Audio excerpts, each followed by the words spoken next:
Ano ba naman kayo? Magkapatid kayo at kambal pa kayo. Pero bakit palagi na lang kayong nag-aaway ng ganito?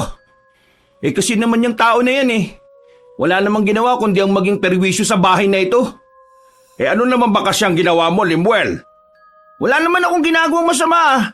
Yang si Samuel, tamang hinala lang palagi yan.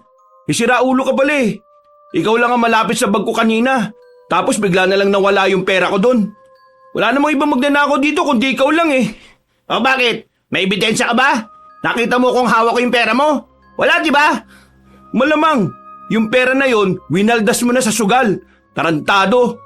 Oh, nambibintang ka na naman. Makasabi tong nagsusugal ako wala namang patunay. Samuel, baka naman nakaligtaan mo lang at kung saan mo lang nailagay. Yan ka na naman, Lu Kakampihan mo na naman yung siraulong yan Hindi ko naman siya kinakampihan. Sinasabi ko lang, hanapin mo muna ng maigit baka nandyan lang. Sus, kunwari pa kayo. Pagtatakpan mo na naman yung kasama ng ugali ng isang yan. Kaya pala yung ganyan kasi alam niyang ayos lang naman sa inyo. Anong ayos lang? Kailan pa naging ayos sa akin ang pagnanakaw? Bakit? Kailan ba ako nagnakaw para maging ayos sa akin ang pagnanakaw, Samuel? Hanggat maaari, ayaw ko kayong nagkakagulo lang rito sa bahay. Kung ayaw niyo magkagulo kami, palayasin mo na yan dito. Dahil wala namang kwenta ang taong yan Puro sakit ng ulo lang yung dala niya rito. Hindi ko na gusto yung tabas ng dila mo, Samuel Nagtitimpi lang ako sa'yo. Ikaw pa nagtitimpi Ikaw pa talaga. Para sabihin ko sa'yo, matagal na ako nagtitiis sa ugali mo. Konting-konti na lang, Limuel. Konting-konti na lang at bibinggo ka na sa akin. Pinagbabantaan mo ba ako? O ano? Tama na. Diyos ko naman sawin mo yung si Samuel. Bintang ng bintang Kala mo naman talaga, ang laki ng pera. 500 lang naman. Oh, kita mo na, Lo. Alam niya kung magkano yung pera ko. Wala naman akong pinagsasabihan nun. Limuel naman. Sige na, ibalik mo na. Wala naman akong kinuha Bakit niyo ba ako pinagbibintangan? Paano mo nalaman kung magkano yung pera ko nawawala? Nanguhula lang ako. Magaling ako manghula Hulaan ko, wala ka ng pera, no? Oh, kita mo na, Lo? Tarantado talaga Hindi nga akong kumuha ng pera mo. Bakit hindi mo tanongin si Buboy?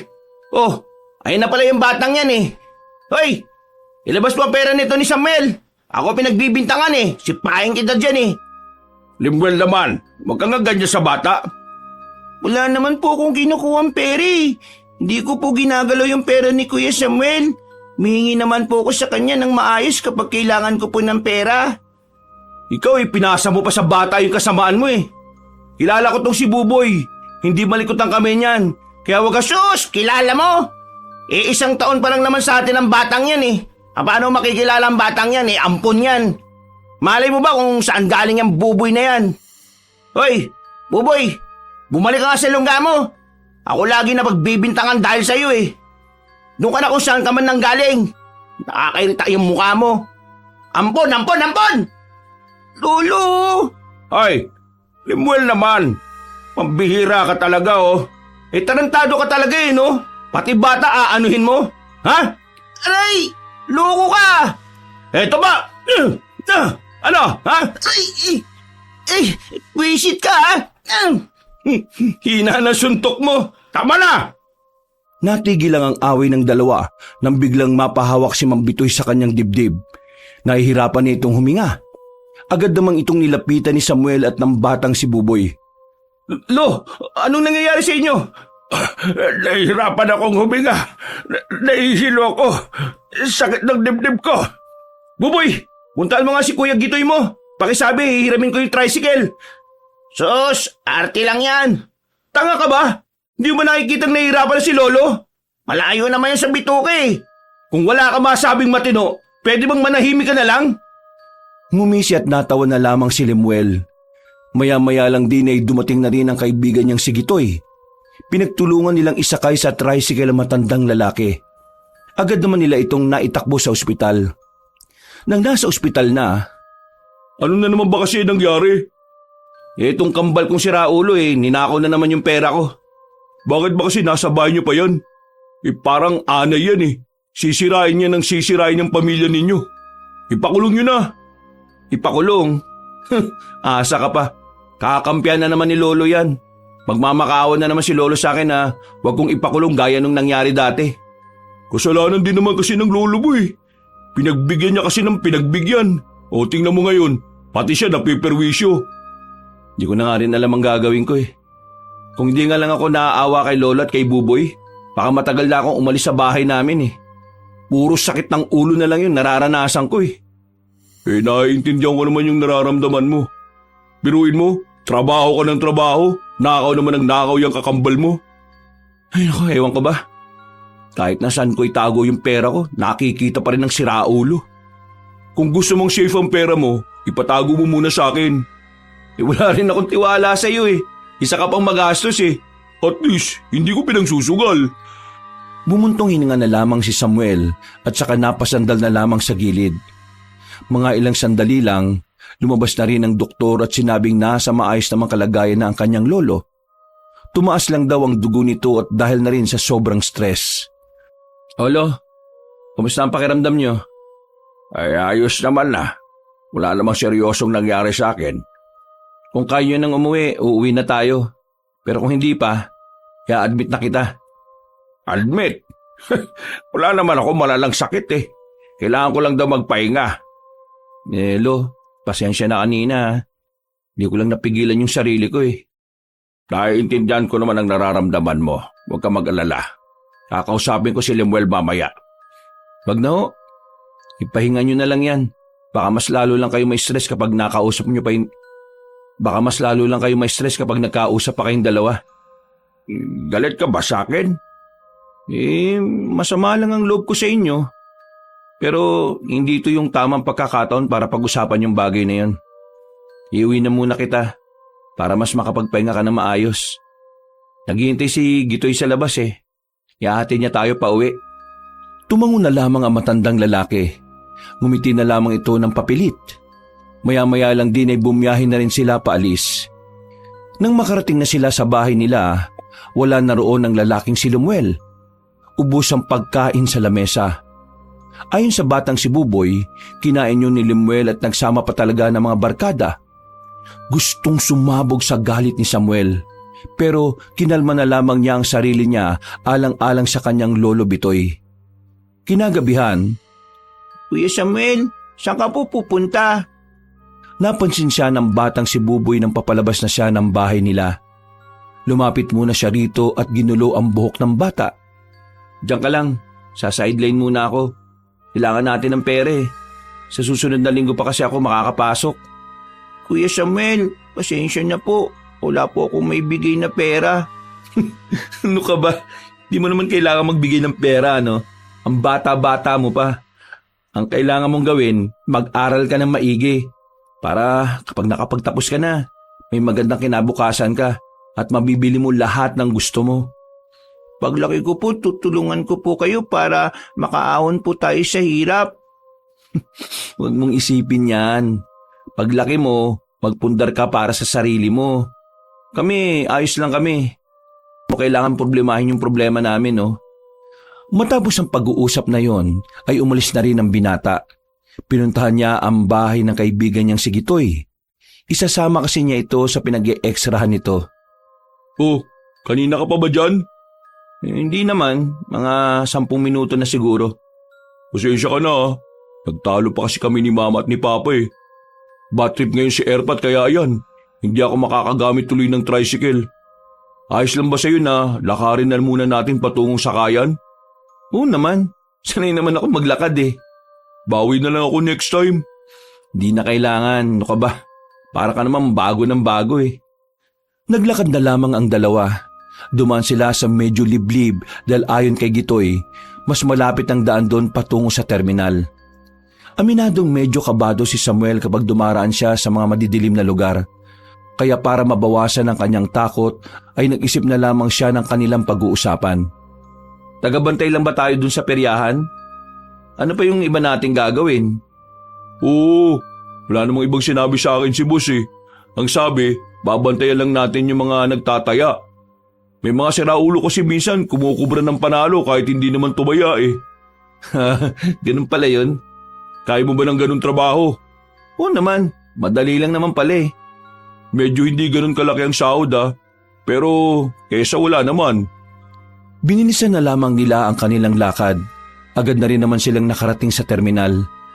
Ilang minutong biyahe lang ay nakarating na rin sila sa peryahan. Ang dami ng tao. Nang pumunta na sila sa color game, sinalubong sila ng banas na matanda. Pambihira naman, Gitoyo. Ano ba? Bakit ngayon ka lang?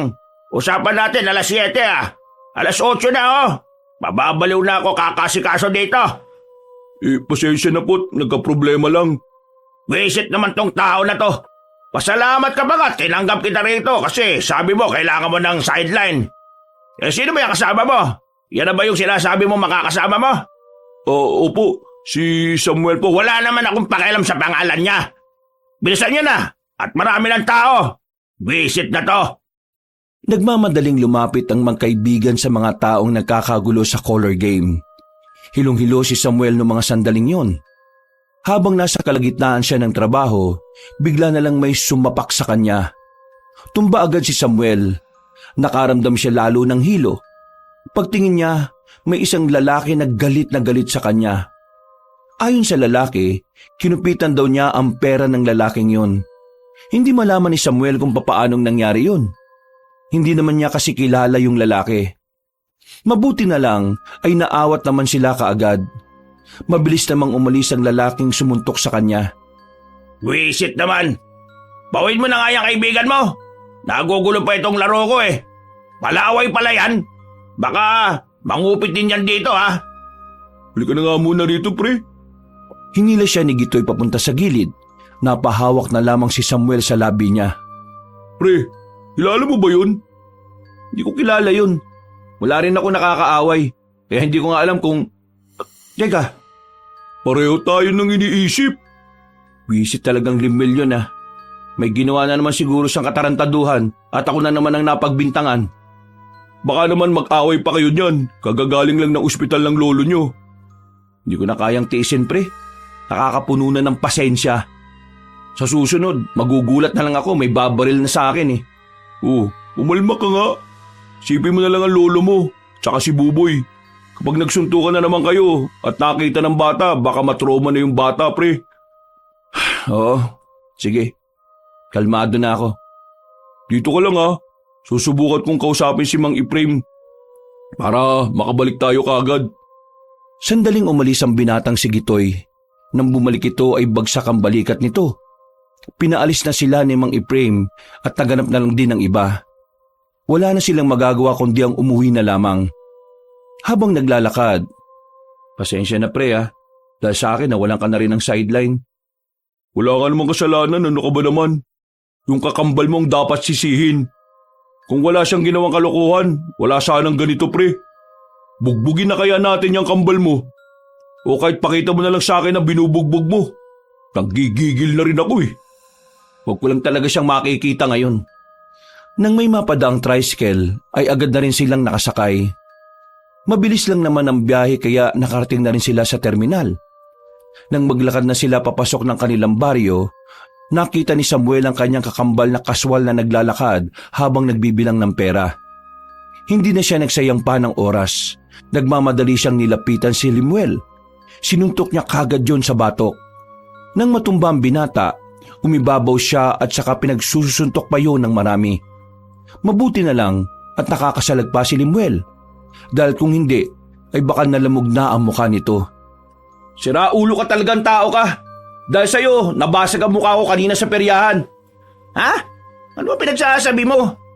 May kinupitan ka kanina sa peryahan at akong pinagbubuntungan dahil magkamukha tayo.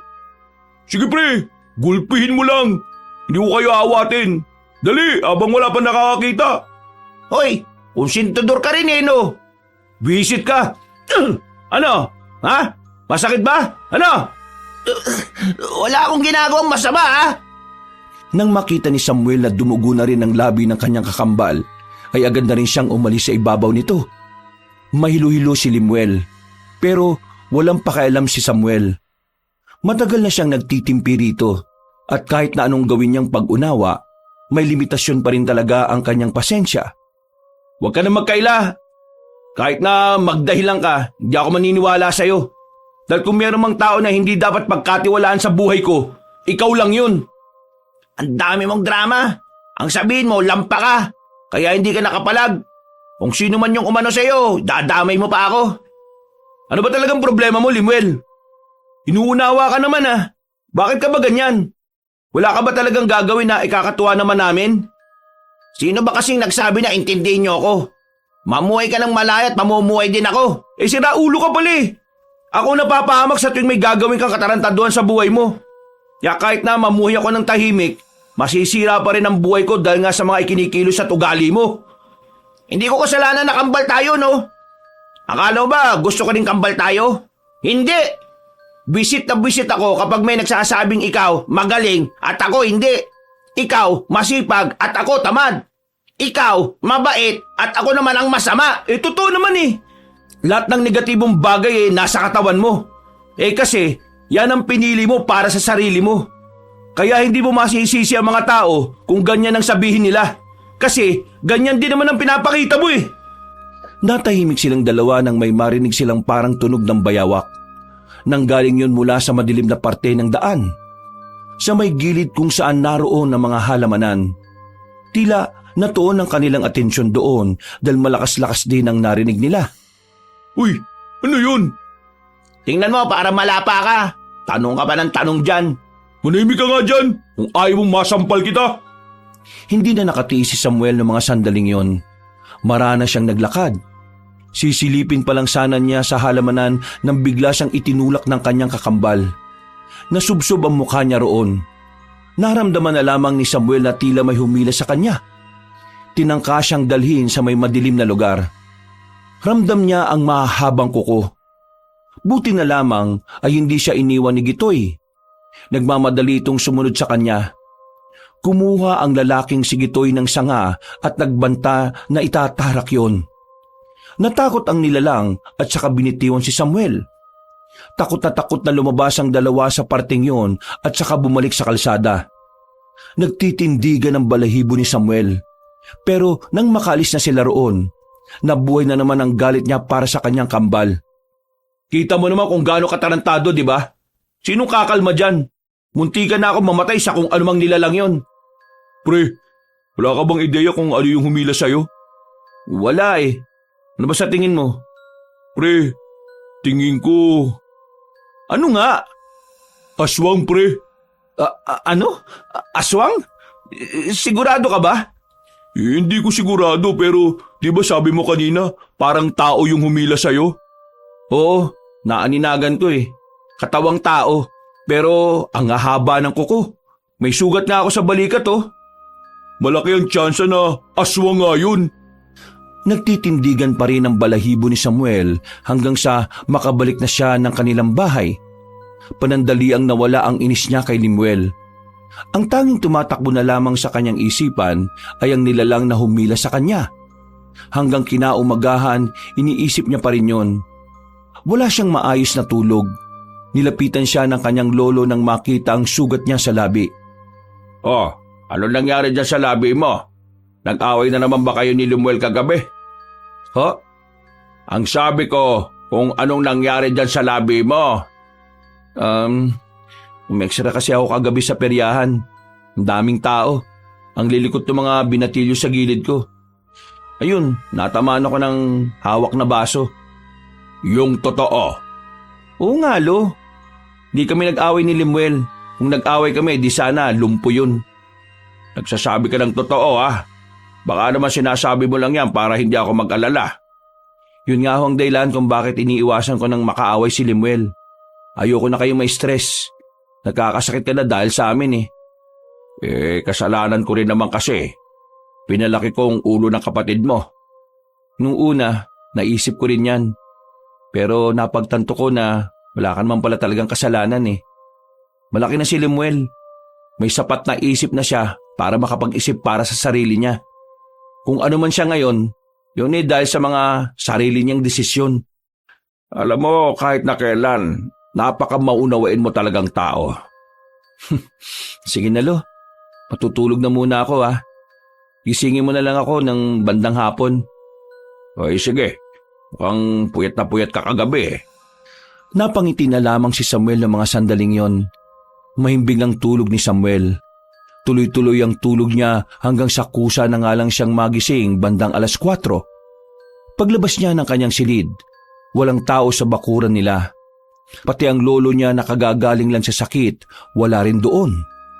Lumabas siya ng kanilang bakuran at kaunting lakad lang, nakita niya si Gitoy. May daladalang balde. Alam niyang pupunta yun sa ilog para mag-igib ng tubig. Oh, wala na naman bang tubig? Oo pre, nawala na naman ng tubig. Baka bukas pa raw ng umaga babalik eh. Ay sige, hintayin mo ako, sasabay na ako. Kahit kakagising lang, ay agad na kumuha ng timba si Samuel. Nagmamadali silang makarating ng ilog. Kakaunti pa lang ang taong naroon. Doon tayo sa pinakaunahan. Dito na, parehong tubig lang naman yung nandito at yung nandun eh. Mas maganda doon sa unahan para makasiguro tayong malinis yung makukuha natin. Minsan kasi may mga siraulong nasa unahan tapos iihi sa ilog. E di marumi yung makukuha natin kung dito tayo sa dulo. Sa bagay nga naman oh. Pagdating nila sa unahan, agad silang sumalok ng tubig. Pinuno nila ang tig-2 timba na kanilang daladala. Aalis na sana sila roon nang meron silang napansin na kakaiba. May mga nakita kasi silang mga kalalakihan na papasok ng kagubatan. Ang mga kalalakihan na yon ay nakasuot ng mahaba na kulay itim. Unang pumasok sa isip ng dalawa ay baka kulto ang mga yon. Nagtago na muna sila sa may gilid. Nagkanda tapon-tapon na nga ang tubig sa timba dahil sa kanilang pagmamadali. Ano tingin mo? Kulto no? Parang eh. Dito ka lang. Gagi ka. Anong gagawin mo? Titingnan ko kung anong gagawin nila. Nakakapagduda eh. Dito ka na lang. Baka mamaya may mga dalang patalim yan. Mapahama ka pa. Saglit lang to. Okay sige, sasamahan na kita. Baka mamaya ay mapaano ka pa. Maingat ang ginawa nilang pagsunod sa mga kalalakihan. Hindi naman sila nararamdaman ng mga yon. Medyo malayo-layo rin kasi sila. Hindi na nila napapansin na unti-unti na pala silang napapalayo. Sa loob ng halos 10 minutong paglalakad, tumigil na ang mga lalaki. Ang lugar kung saan naroon ang mga yon ay parang abandonadong sementeryo.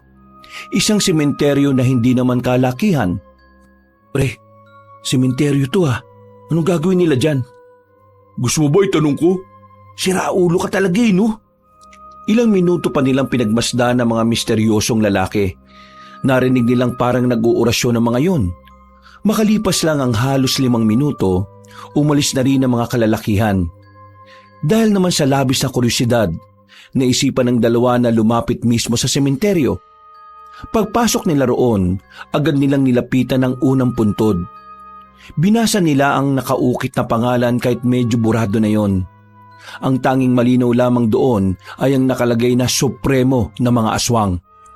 Pre, libingan yata ng mga aswang to eh. Kaya nga eh, mukhang kailangan na natin umalis dito. Baka mamaya kung ano pa mangyari sa atin dito. Paalis na sana sila nang mapansin nilang may mga nakaalay na alahas sa harapan ng bawat puntod.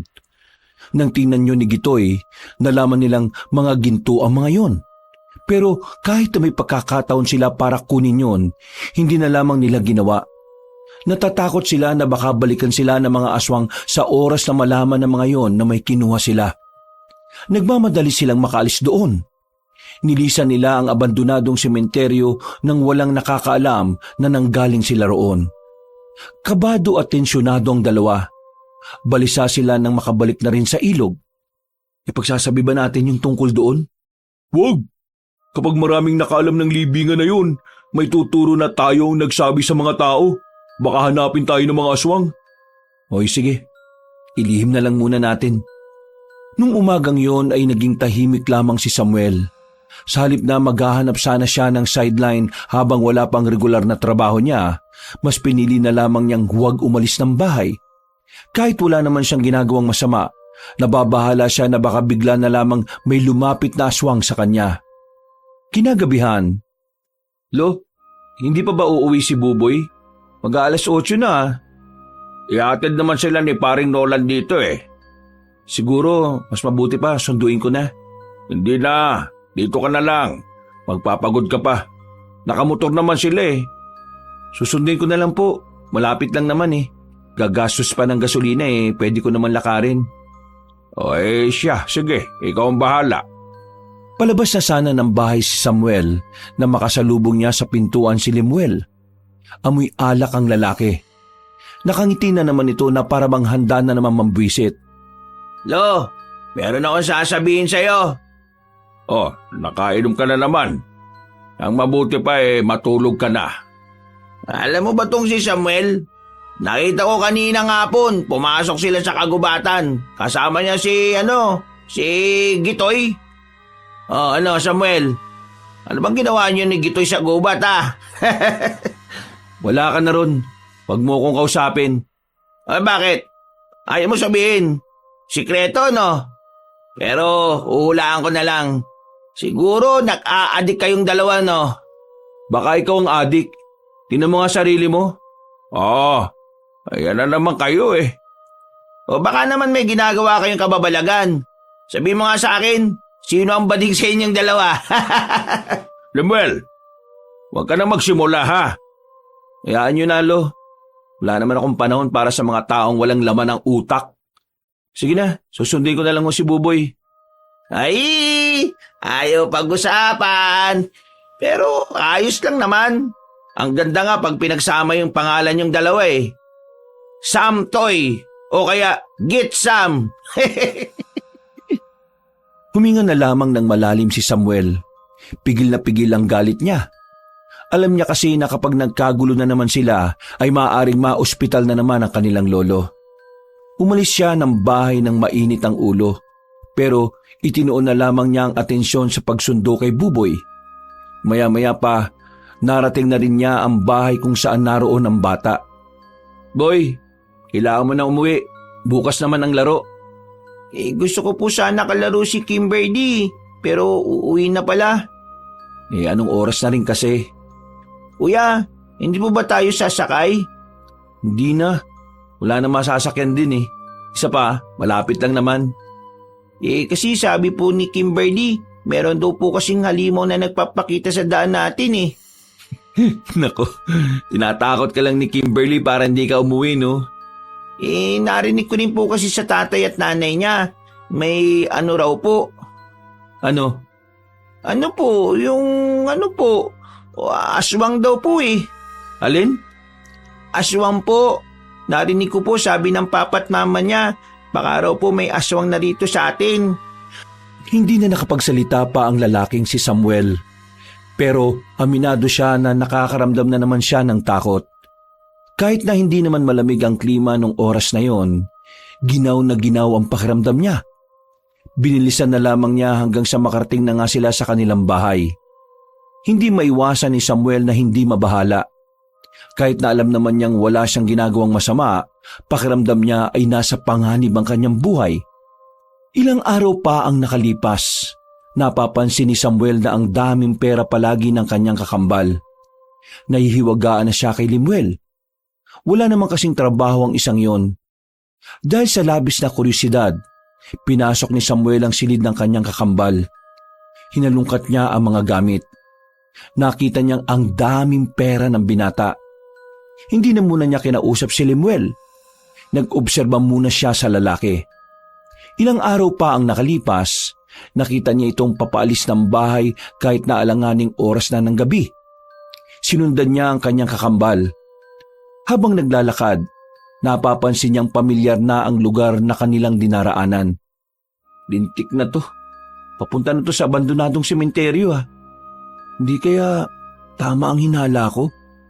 Hindi niya tinigilan si Lemuel sa kakasunod hanggang sa tuluyan na nga niyang natuklasan kung saan galing ang pera ng kanyang kapatid. Nakita mismo ng dalawang mga mata niya na binubungkal ni Lemuel ang isang puntod. May daladala pala itong pala. Mga ilang sandali lang, naramdaman na lamang nila na meron ng paparating. Nakuha na rin ni Lemuel ang gusto niya.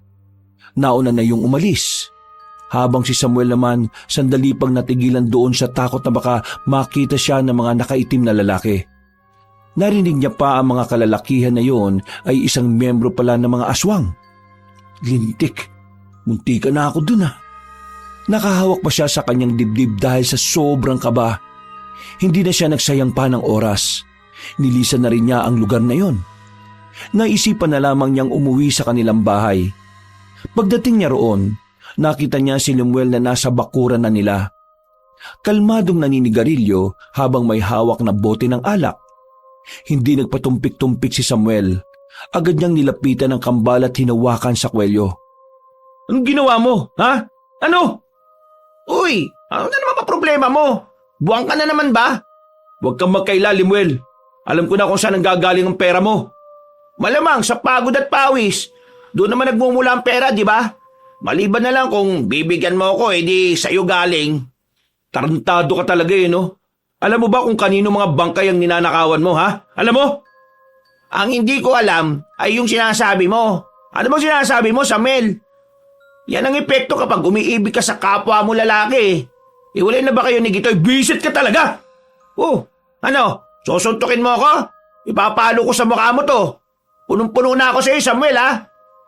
Hoy, ano na naman bang nangyayari dito? Ito nga po nyo Kung ano-ano na naman pinagbibintang sa akin. Nagnanakaw daw ako sa bangkay. Anong mananakaw ko ron? Alam mo, Lo, itong si Samuel, lulong na. Lo, totoo sinasabi ko. Sinundan ko siya ngayon lang. Nakita ko talaga. Kaya ka nagkakaganyan kasi ikaw yung walang trabaho Inggit ka lang sa akin kasi meron ako na pagkakakitaan. Tigilan mo na nga ako, Samuel. Para kang bata na naiinggit Sabihin mo lang kasi kung gusto mo ng pera, mamimigay naman ako Kailangan mo pa talagang gumawa ng kwento no? Hindi ako naiinggit sa'yo kasi wala namang kaiinggitan sa'yo. Lo, maniwala kayo. Itong si Lemuel, pinagnanakawan yung puntod ng mga patay sa abandonadong sementeryo. Ano? Abandonadong sementeryo? Oo, Lo. Hindi ka maniniwala sa mga sasabihin ko. Yung abandonadong sementeryo na yon, dinalaw ng mga lalaking nakaitim. At narinig ko kanina na ang mga lalaking yun pala ay mga aswang. Ano? Mga aswang? Tingnan mo, Lo. Sira ulo talaga tong apo ninyo no? Paano ko ba naging kakambal to kung maluwag ang tornilyo nito sa ulo? Ibalik mo kung anong kinuha mo. Ano? Ang sabi ko, ibalik mo sa mga bangkay na yon kung ano man ang kinuha mo. Huwag niyong sabihin na naniniwala ka sa taong ito. Totoo sila. Totoo ang aswang. At ang abandonadong sementeryo na yon ay libingan ng mga aswang. Teka, Lo. Alam niyo rin po yun? Oo. Isa ako sa mga nakasama sa pagtatayo ng sementeryo na yon.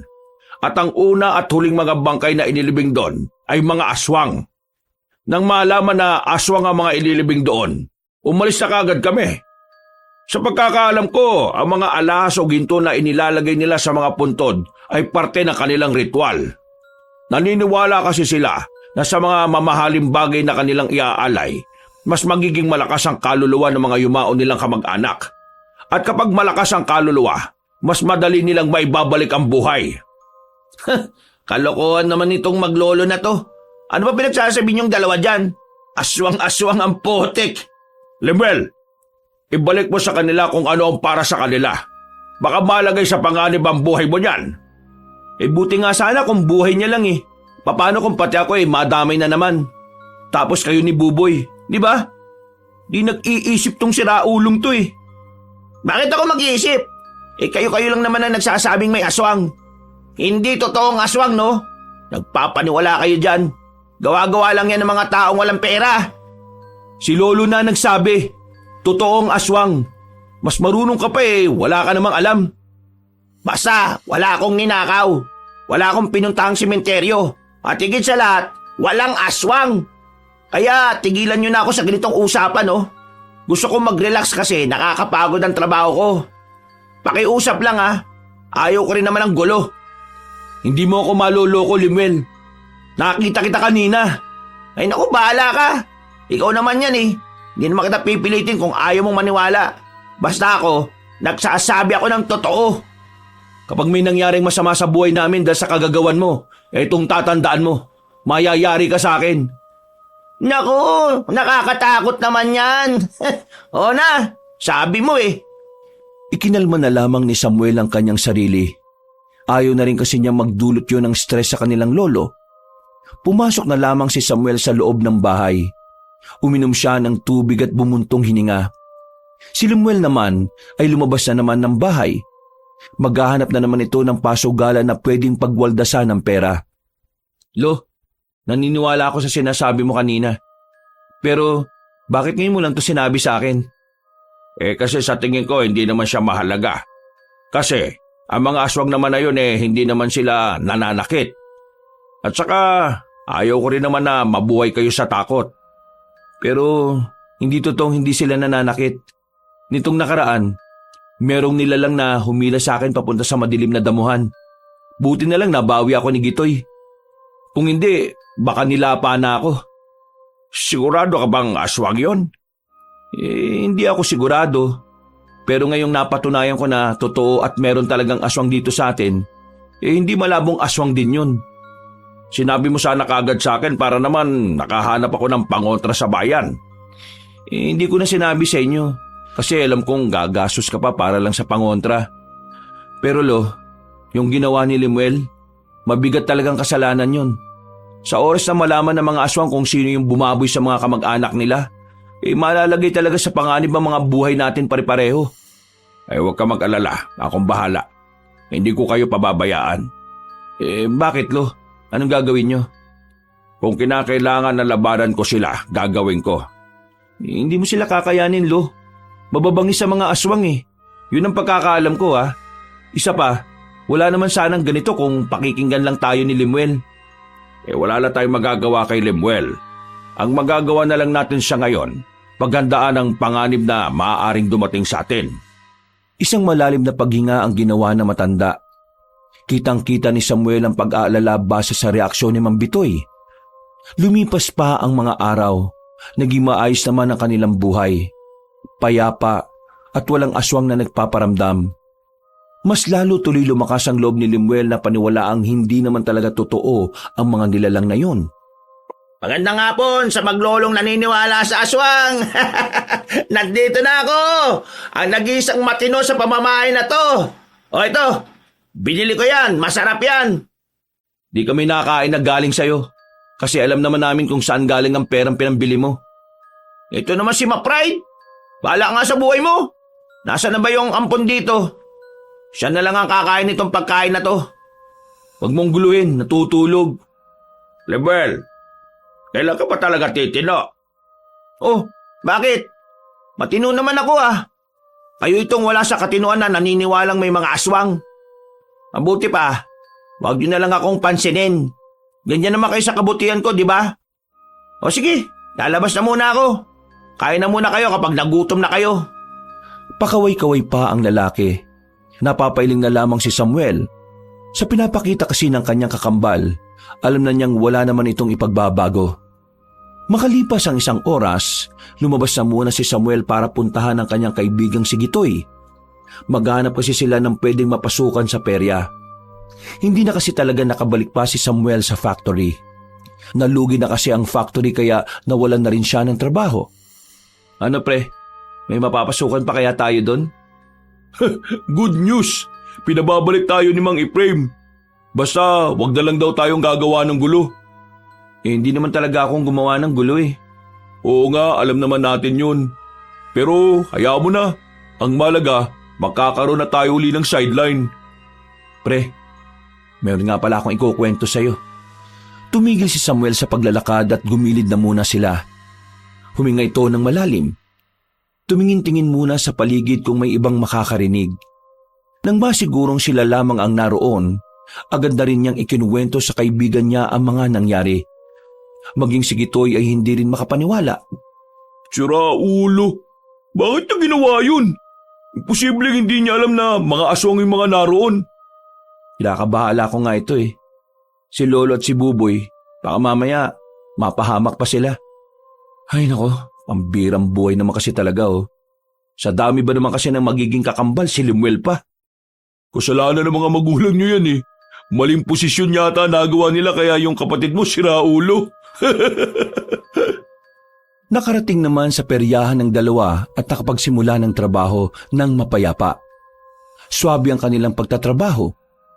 Makalipas lang ang ilang oras, natapos na rin sila. Nag-uuwian na rin ang mga tao.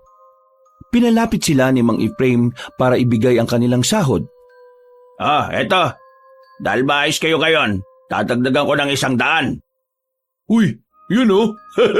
Salamat boss ha. Ilang gabi pa tayo rito bago ang pista. Kung magiging ganito kayo palagi, baka matuwa ko sa inyo at dagdagan ko pa yan. Nako, maraming salamat, boss. Kakambal mo talaga yung kaaway ng isa nung nakaraan? Opo, kambal ko po. Napagkamalan lang ako. Kung ako sa'yo, dapat binabaw mo na sa lupa yung kakambal mo kung masama ang ugali. O kaya, ipakain mo na lang sa aswang. Boss, naniniwala ka ba sa aswang? Napatigil si Mang Efraim sa narinig.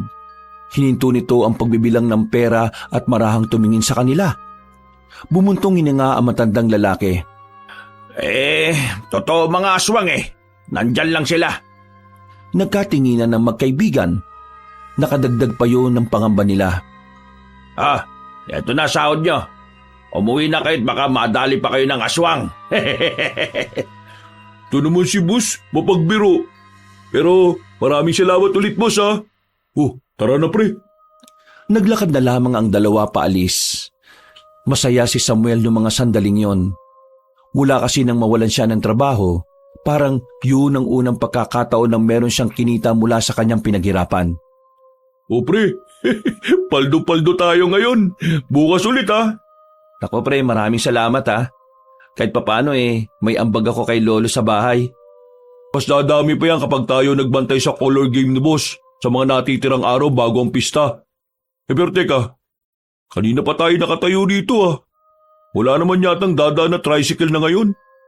Gusto mo bang maglakad pagkatapos sa mga kinuwento sa'yo? Ay, oo nga pala no. Nakakatakot ng maglakad kapag gabi ngayon. Napapaisip nga ako Ano kayang ginagawang hakbang ng pamunuan natin no? Alam kaya nila ito? Tingin ko, alam na nila to. Pero wala lang talaga silang pakialam. Parang hindi mo naman kilala si kapitan natin Hindi nagpapaniwala hanggat hindi niya nakikita. Sana nga makita niya ng harapan yung aswang para maniwala na siya no? Sana. Pero teka, mabuti pa hintayin na lang tayo ng konti. Baka mamaya may dumaan na rin na tricycle. Nakatayo lang ang dalawa sa gilid ng kalsada. Nasa ilalim sila ng poste ng ilaw habang nagbabaka sakali na merong dumaan. Hindi na nga nila napansin na 1 oras na pala sila roon. Ganun ang itinagal nila dahil sa takot na baka kapag tinahak nila ang daan ay may makaengkwentro na naman silang aswang. Mabuti na lamang ay nadaanan sila ni Mang Efraim, ang kanilang boss sa peryahan. Nakasakay ito sa maliit na truck. Huminto sa harapan nila. Anong ginagawa niyo dyan? Naghihintay ng mga sasakyan, boss. Sumakay na kayo. Kawawa naman kayong dalawa dyan. Mukha kayong tanga dyan Nagmamadaling makasakay ang magkaibigan. Tuwang-tuwa sila nung mga sandaling yon. Ang akala kasi nila ay aabuti na sila roon ng umaga. Nung una, tahimik lang silang nasa biyahe. Pero binasag na matandang lalaki ang katahimikan. Nagsisimula na naman sila. Nako! Sino pong tinutukoy niyo, boss? Sino po ba? Di mga aswang. Kung hindi nyo naitatanong, ang mga aswang ay may sementeryong pag-aari malapit dito sa atin. Kwento lang sa akin to pero hindi ko pa nakikita. Pero nung araw, talagang may aswang. Ang pagkakaiba nga lang, ang mga aswang noon parang mga tao lang din. Kasi hindi naman sila nananakit. Parang namumuhay lang din sila ng kagaya ng sa atin. Kakaunti na lang ang nakakalam ng tungkol sa kanila. Kasi may usap-usapan nung araw na lahat ng mga nakakalam na aswang sila pinapatay rin nila. Naniniwala po kami sa sinasabi ninyo. Pero pwede pong pakiayos ng pagmamaneho. Tingin lang po kayo sa dinaraanan natin. Nakikinig po kami. Baka po kasi mabangga po tayo kung lilingon kayo sa amin Tinuturuan mo ba ako? Gusto mo ikaw na mag-drive Hindi naman po. Pero mabalik tayo sa usapan, Mang Efraim. Paano niyo po nasabing nagsisimula na naman sila? May narinig akong kwento-kwento kanina sa peryahan. May dalaga raw na hinila sa damuhan. Buti nakatakas pa. Hapon nung mangyari yun Kaya kitang-kita ng dalaga kung anong klase yung mukha ng nilalang. Kung dati hindi naman sila nananakit, bakit ngayon nananakit na sila? Malamang. Ibang henerasyon na siguro sila ng mga aswang. Hindi na lang nagsalita si Samuel, pero sa loob-loob niya, nabubuhay ang kakaibang kaba. Hindi niya alam kung anong mangyayari sa oras na malaman ng mga nilalang na yon kung ano ang ginagawa ng kanyang kakambal. O pre, bukas na lang ulit ha. Maraming salamat pre. Inaantok na rin kasi ako eh. Sakto ang uwi natin. Nag-appear na lamang silang dalawa at naghiwalay na rin ng landas sa isang kanto. Pagdating ni Samuel, tahimik ang paligid. Tulog na ang mga tao sa loob ng kanilang bahay. Napatingin siya sa paligid nang mapansin niyang nagbagsakan ng mga balde-balde nilang nakapatong lang sa drum. Napailing na lang siya nang akalaing si Lemuel na naman ang gumamit nito. Pumasok siya sa loob.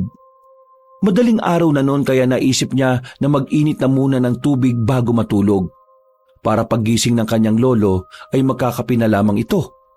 Bubuksan na sana niya ang kanilang kalan sa maliit na kusina sa bakuran pero bigla siyang nakaramdam ng kakaiba sa paligid.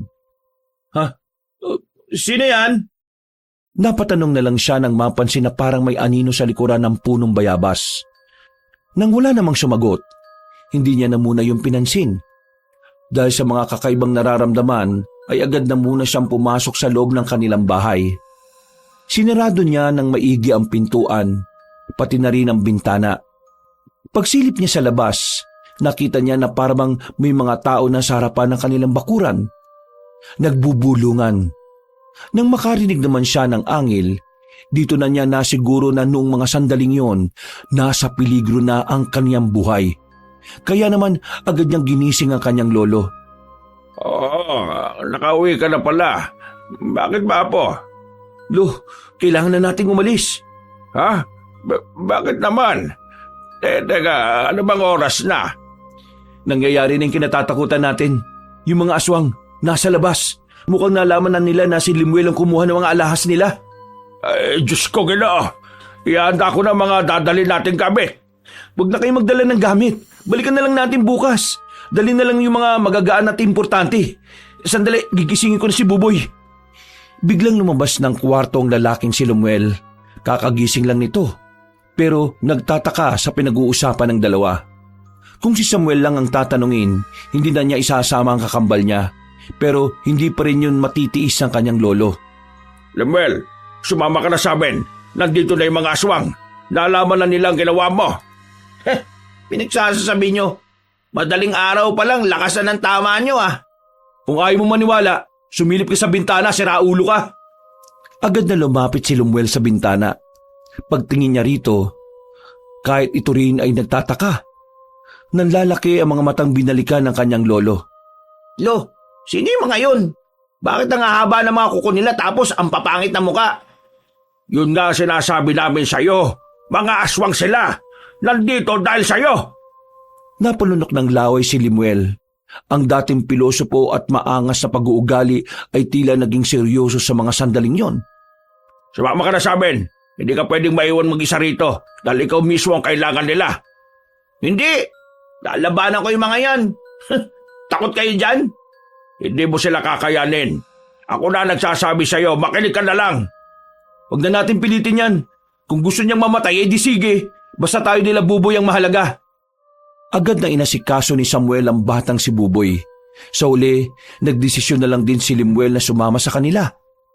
Dahil nasa harapan ng kanilang bakuran ng mga aswang, dumaan na lamang sila sa bandang likuran. Maingat silang naglakad papunta roon. Ang kaso nga lang, tumunog ang cellphone ni Lemuel kahit hindi pa sila nakakalayo. Dahil sa tunog na yon, napukaw nila ang atensyon ng mga aswang.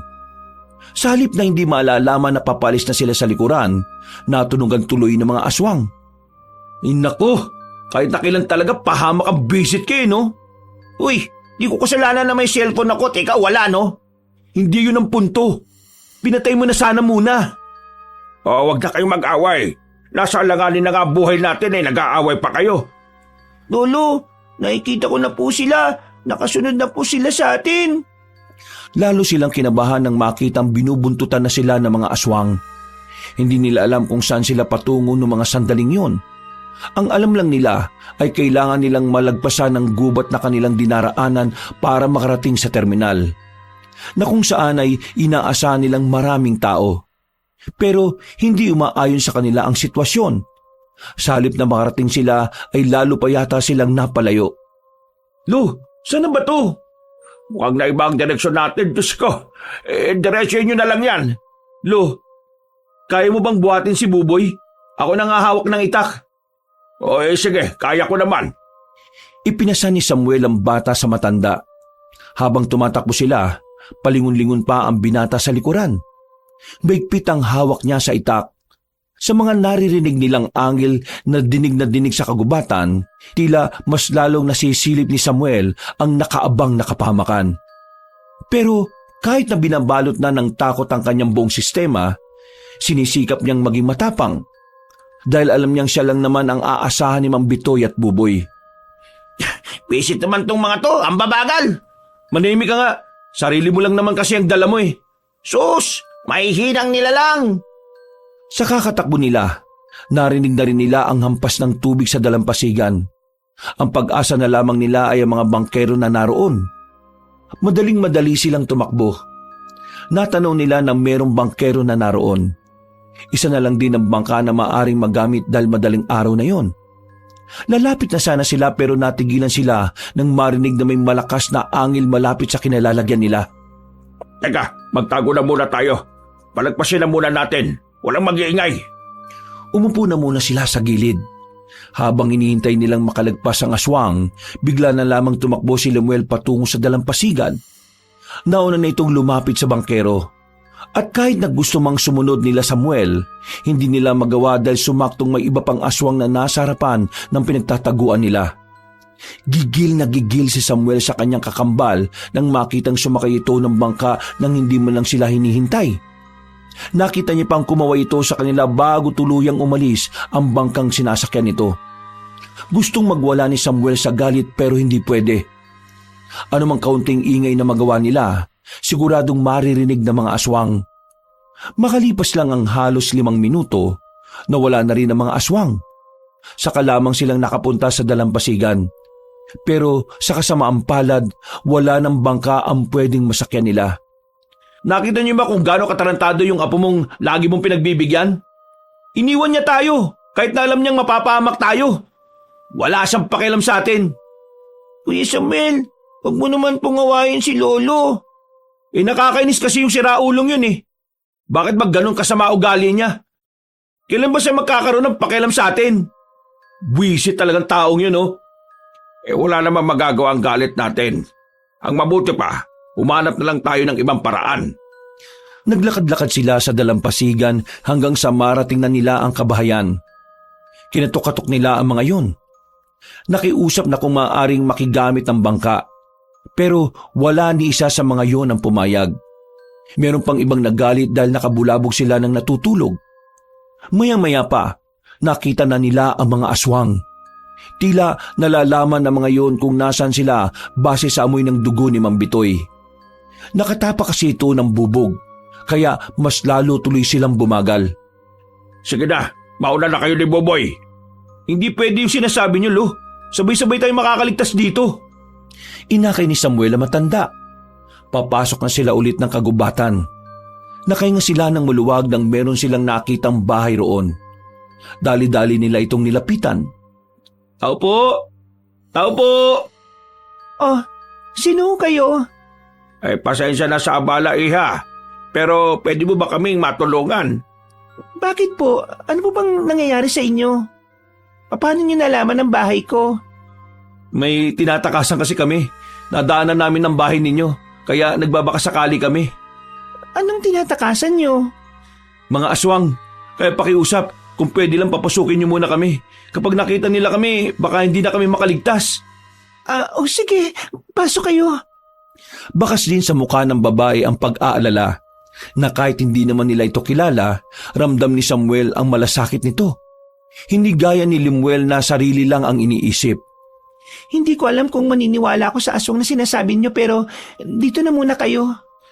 Pasensya na pero may panggamot ba kayo sa sugat? Kailangan kasing matigil yung pagdurugo ng sugat ni Lolo eh. Sige meron. Sandali lang. Kahit na papaano, nakahinga na rin ng maluwag si Samuel. Maya-maya lang ay nagamot na rin naman niya ang paa ni Mang Bitoy. Napigilan na rin ang pagdurugo nito. Nako, maraming salamat talaga, Iha ha. Kung hindi dahil sa iyo, baka namatay na kami. Wala po yun. Pasensya na rin po kayo sa reaksyon ko kanina. Nagulat lang talaga ako. Ito kasi yung unang pagkakataon na may nagpunta rito para humingi ng tulong eh. Hindi ka ba natatakot dito sa gubat? Mag-isa lang tumbahay na nandito sa gubat. Natatakot din. Lalo na't mag-isa lang naman ako rito. Pero kasi hindi ko magawang abandonahin ang bahay na ito eh. Pamana kasi sa akin to ng lola ko nung nabubuhay pa siya. Noon daw kasi maraming bahay rito. Pero nung tubagal, ito na lang ang natira. Ano nga bang pangalan mo? Leonora po ang pangalan ko. Ako naman si Mang Bitoy. Ito naman si Samuel. At ito naman bata ay si Buboy. Nakakatuwa na sa ganitong paraan tayo nagkakilala. Pero sana maging komportable kayo rito ngayon. Huwag ka mag-alala. Bukas ng umaga aalis din naman kagad kami. Kailangan lang namin masiguro na wala nang aswang sa paligid. Ano ba talaga ang mga aswang na yan? Mga mababangi silang nilalang. Pumapatay at kumakain sila ng tao eh. Bakit nila kayo hinahabol? May siraulo kasi akong kambal na may ginawang masama sa kanila. Ngayon, damay-damay na kami. Noong mga sandaling yun ay gumaan na rin ang pakiramdam ni Samuel kahit na papaano. Nahihiyaman sila sa babae ay kinailangan na lang din nilang kapalan ng kanilang muka. Kaligtasan nila ang nakataya roon kaya wala na silang pakialam sa kahihiyan. Kalahating oras na lang, sasapit na ang 5:00 na madaling araw. Hindi makatulog ang binatang si Samuel habang ang kanyang lolo naman at si Buboy nakaidlip na sa papag. Ang tanging gising na lamang sa oras na yon ay ang babae at siya. Samuel, pwede mo ba akong tulungan magsibak ng kahoy? Siguro naman wala na mga aswang kasi malapit na mag-umaga. Oo, sige. Wala namang problema. Lumabas silang dalawa. Hinanap nila ang palakol, pero wala silang makita. Yung itak ko na lang, nasa loob pala. Ako na ang kukuha, dito ka na lang. Ngumiti na lamang sa kanya ang babaeng si Leonora at naglakad na rin papasok ng bahay. Mga 1 minuto lang, narinig niyang may malakas na kumalabog sa loob.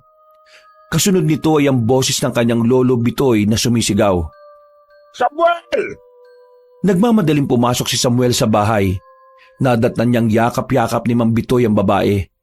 Napansin din niyang halimaw na ang itsura ni Leonora. Habang si Mang Bitoy naman ay bumpersang pinipigilan si Leonora wag lamang makalapit sa bata. Hindi nito pinakakawalan sa yakap ang babae. Kakainin niya si Buboy! Tumakas na kayo! Pero Lo, sige na! Mamamatay din kayong dalawa kung hindi kayo makakaalis! Lolo, paano po kayo? Sige na! Hanggat kaya ko panghigpitan ng yakap na to sa kanya! Naiiyak na lamang si Samuel nang kunin niya ang batang lalaki. Kahit labag sa kanyang kalooban na iwan ng kanyang lolo, kailangan niya yung gawin para makaligtas sila at para hindi rin masayang ang sakripisyo na ginawa nito. Habang papalayo sila, narinig pa niyang sumisigaw ang kanyang lolo. Parang dinudurog ang kanyang puso. Hindi niya mapigilan ang kanyang mga luha. Iyak lang siya ng iyak. Sa bilis ng kanyang takbo, agad silang nakalayo sa bahay na yon. Inabot na sila ng umaga. Nakahinga na rin ng maluwag si Samuel nang may makita na siyang ibang tao na naglalakad. Tulala ang binata, habang si Buboy naman ay nakahawak lang sa kanyang kamay. Kuya, kawawa naman po si Lolo. Balikan po natin si Lolo. Ayoko pong mawala si Lolo. Buboy, kailangan na natin makausad. Wala tayong kasiguraduhan kung nakaligtas si Lolo o hindi. Mapapahamak tayo kapag bumalik pa tayo ron. Hindi ko po kaya wala si Lolo eh. Iyak po ako palagi. Hinawakan ni Samuel ang magkabilang pisngi ni Buboy. Ngumiti ito ng papilit pero nangingilid na rin ang mga luha niya. Buboy, ipagdasal na lang natin na sana ayos lang si Lolo.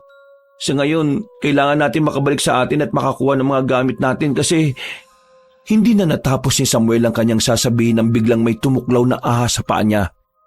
Pagtingin niya, nakita niya ang kulay berdeng ahas. Agad na nakaramdam ng pagkahilo ang binata. Hindi nagtagal, natumba na rin siya. Mabuti na lamang ay may mga taong naroon. Tinulungan ng mga yon si Samuel na dalhin sa gilid. Agad na tumawag ng ambulansya ang mga yon matapos bugawin ng ahas. Hindi na alam ni Samuel ang mga sumunod na nangyari. Ang huli niya na lang narinig ay ang boses ni Buboy na paulit-ulit siyang tinatawag. Tila mahabang panahon siyang nakatulog. Nang magising siya, sobrang bigat ng pakiramdam niya. Nasa loob na siya ng puting silid. Walang katao-tao sa ibang kama. Napansin niya na nasa gilid pala niya si Gitoy at ang bata namang si Buboy ay tulog sa kabilang kama. Pre, kumusta ang pakiramdam mo? Ayos ka na ba? Medyo mabigat ang pakiramdam ko. Pero si Buboy, kumusta? Ayos lang ba? Oo, ayos lang naman siya. Napagod na kakayak. Kawawa naman eh. Pre, nakwento na sa akin ni Buboy yung nangyari kay Mang Bitoy. Nandito lang ako pre kapag kailangan mo ko. Nang maalala ni Samuel ang kanyang lolo, nakaramdam na naman siya ng kalungkutan. Hindi pa rin niya matanggap na sa isang iglap lang mawawala si Mang Bitoy. Hindi siya makapaniwala na magagawa silang linlangin ng isang aswang. Buong akala niya kasi normal na tao lang ang babaeng si Leonora. Ay, sorry pre. Hindi ko na pala dapat binanggit. Hindi, ayos lang naman. Pero pre, nakakabigla itong mga pangyayari. Naguguluhan pa rin ako pre. Sabi lang sa akin, wala na si Mang Bitoy at kinain daw ng aswang. Pero ano ba nangyari at tumantong kayo sa ganun? Nang umuwi tayo ng madaling araw, may nararamdaman akong naaligid sa bahay namin. Pagtingin ko sa labas, may mga aswang. Nalaman na yata nila yung ginawa ni Limuel eh. Kaya umalis kami ng bahay. Hindi na sana kami mahahabol kaso itong tarantado kong kakambal, tumunog yung cellphone. Kaya dahil doon, nasundan kami. Takbo lang kami ng takbo. Hanggang sa makarating na kami malapit sa dalampasigan. Ang layo na nang narating namin. Makakatakas naman na sana kami. Pero inunahan kami ni Limuel sa bangka. Pinaandar niya yung bangka nang hindi kami kasama.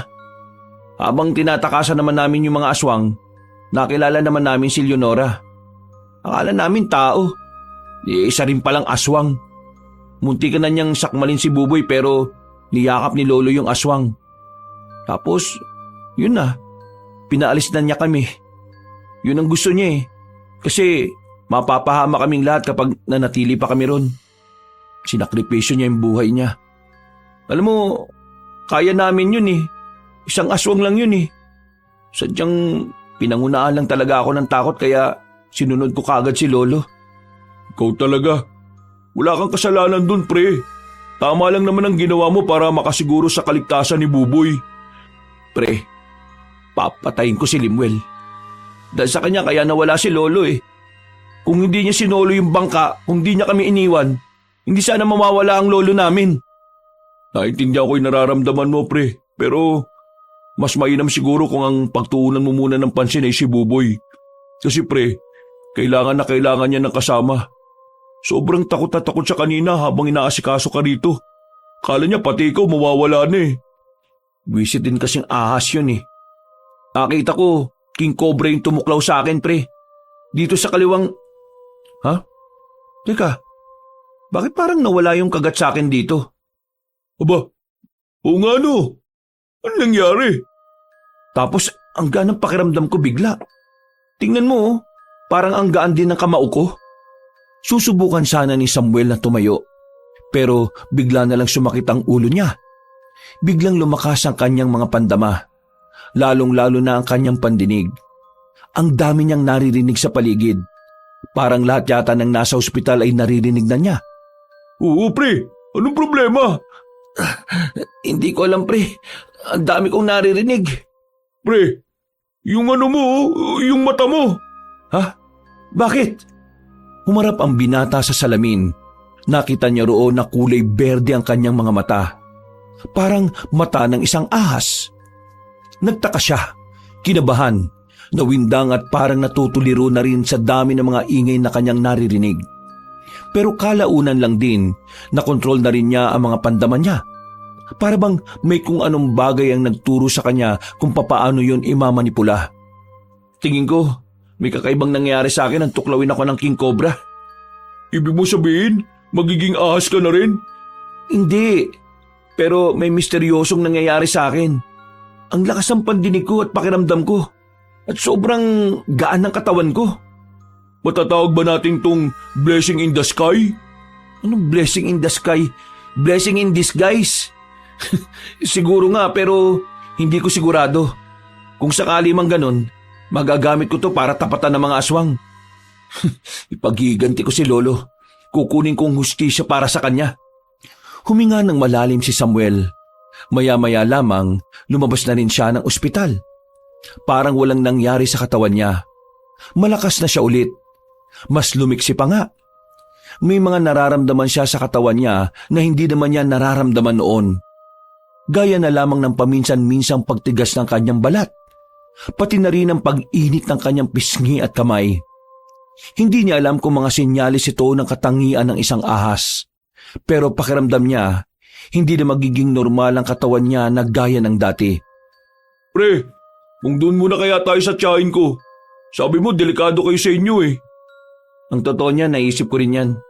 Pero hindi ako kasama. Itong si Buboy lang siguro muna. Total, paborito naman siya ng tiyahin mo, di ba?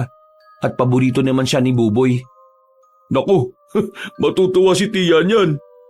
Kuya Samuel, saan ka naman po pupunta? Baka po may mangyaring masama sa inyo eh. Buboy, may kailangan lang akong asikasuhin.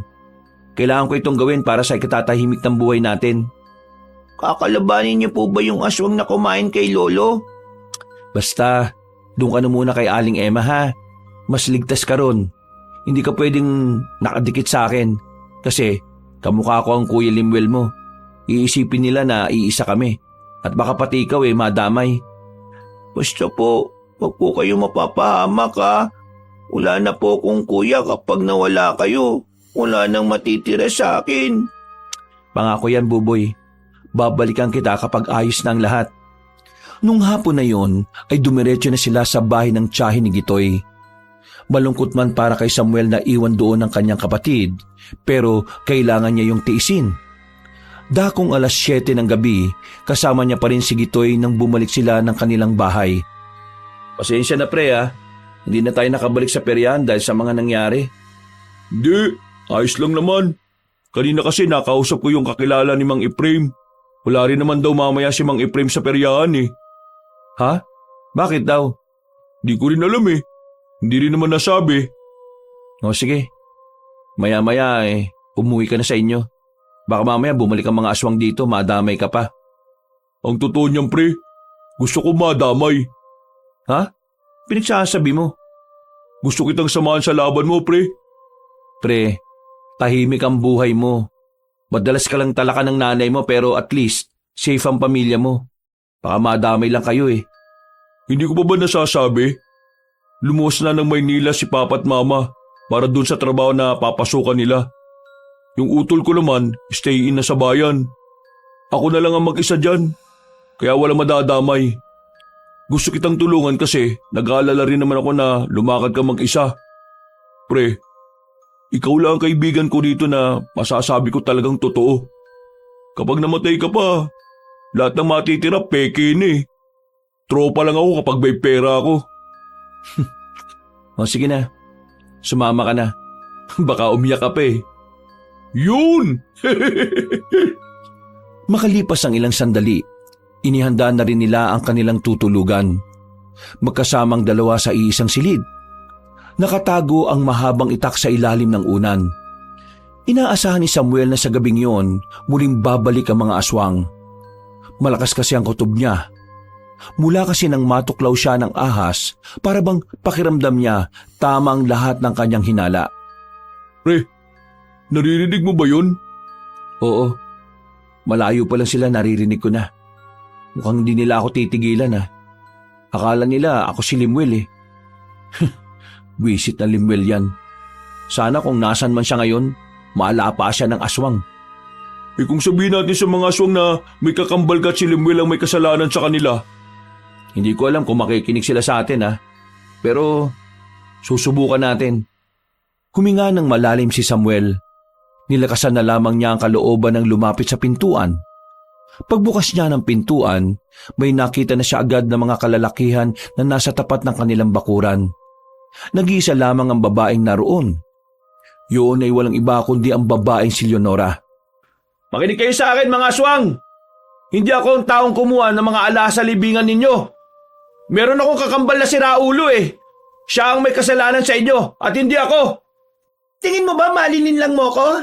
Ikaw lang ang malilinlang at hindi ako. Oo, tama ka. Nalinlang mo ko. Napaniwala mo kami na normal na tao ka lang. Masyado kami nagpadala sa pagiging maamo na mukha mo. Ano, masaya ka na ba? At nakain mo ang lolo ko? Nakain? Sino nagsabi na kakainin ko? Matandang yon. Makunat na yon. Kung ganon, nasaan ang lolo ko?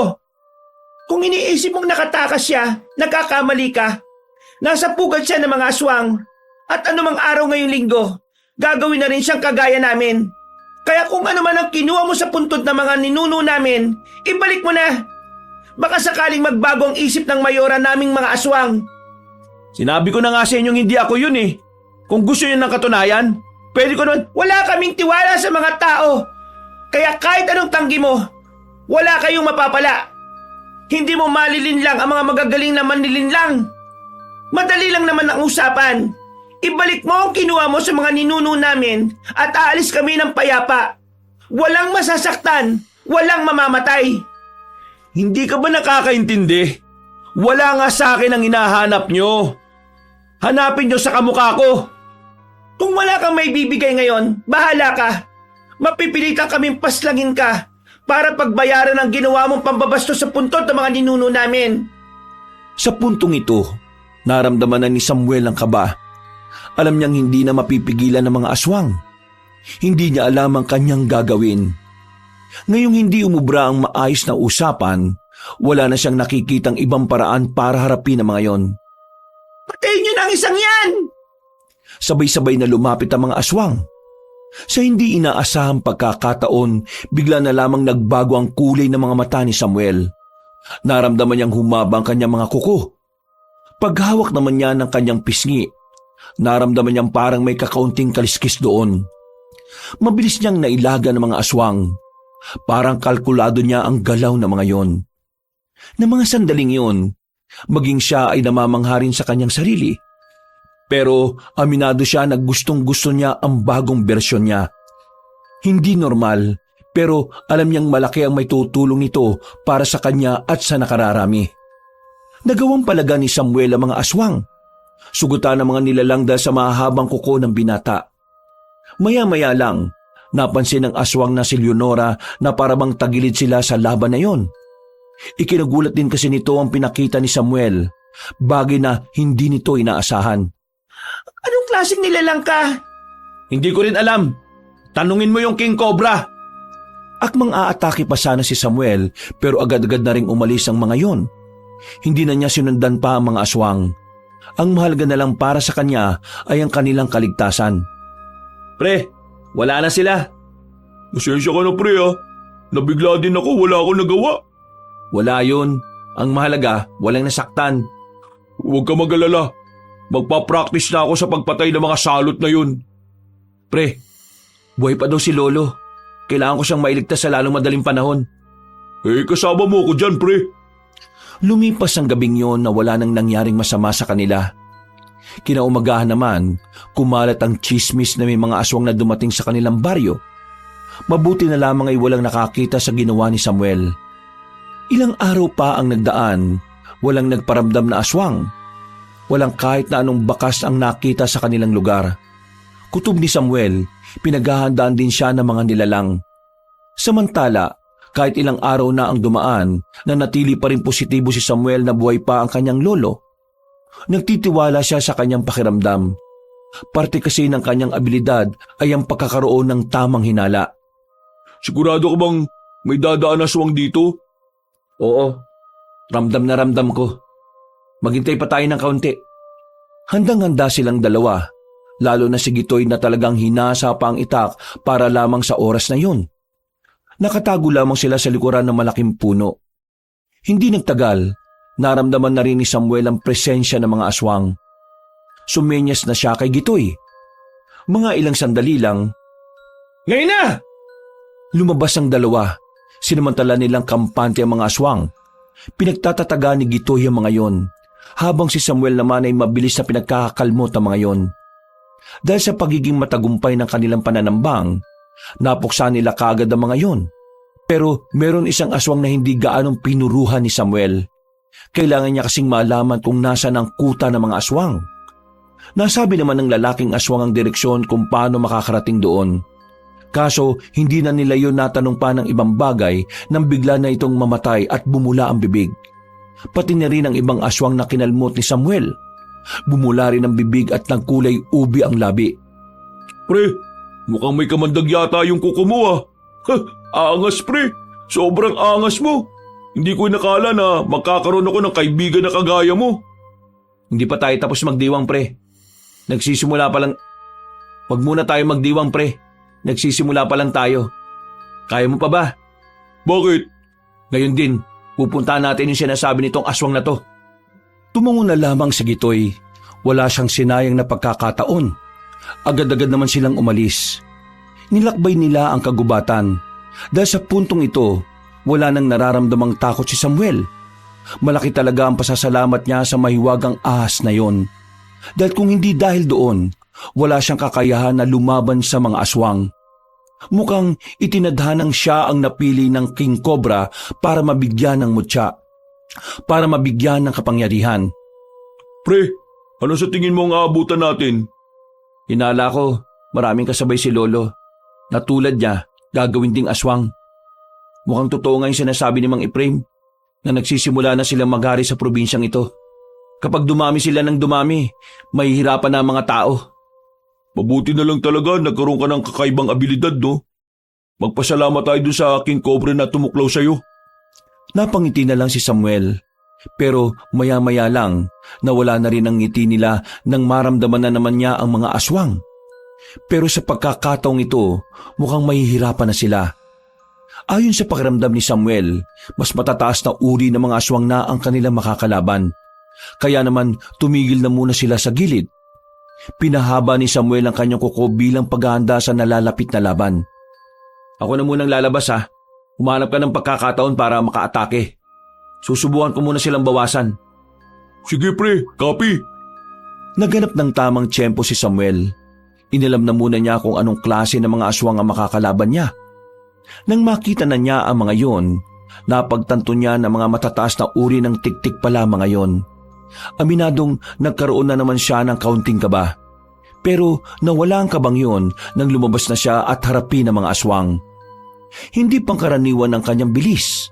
Kahit na maliliksi din ang mga tiktik, nagagawa niya itong iwasan. Pero sadyang may ilan sa mga yon ang matatalino. Hindi niya alam na meron palang mga nakaabang lang sa dilim at kumukuha ng tamang pagkakataon. Nagulat na lamang siya nang masugatan na siya ng 2 tiktik. Isa sa hita at isa naman sa likod. Pero hindi niya yun ininda. Mas lalo lang binilisan ni Samuel ang pakikipaglaban. Kahit na ilang araw lang din niyang sinanay ang sarili, hindi yun naging hadlang. Sa katunayan, tila ba matagal na rin niyang ginagawa ang pakikipaglaban sa mga aswang. Para bang biyasa na siya sa ganitong larangan. Naalarma si Samuel nang makita niyang inaatake na rin ng mga aswang ang kanyang kaibigan. Pero napanatag ang kanyang kalooban nang makitang kinakaya ni Gitoy na labanan ng mga yon. Ayos ka pre ah! Ang galing mo!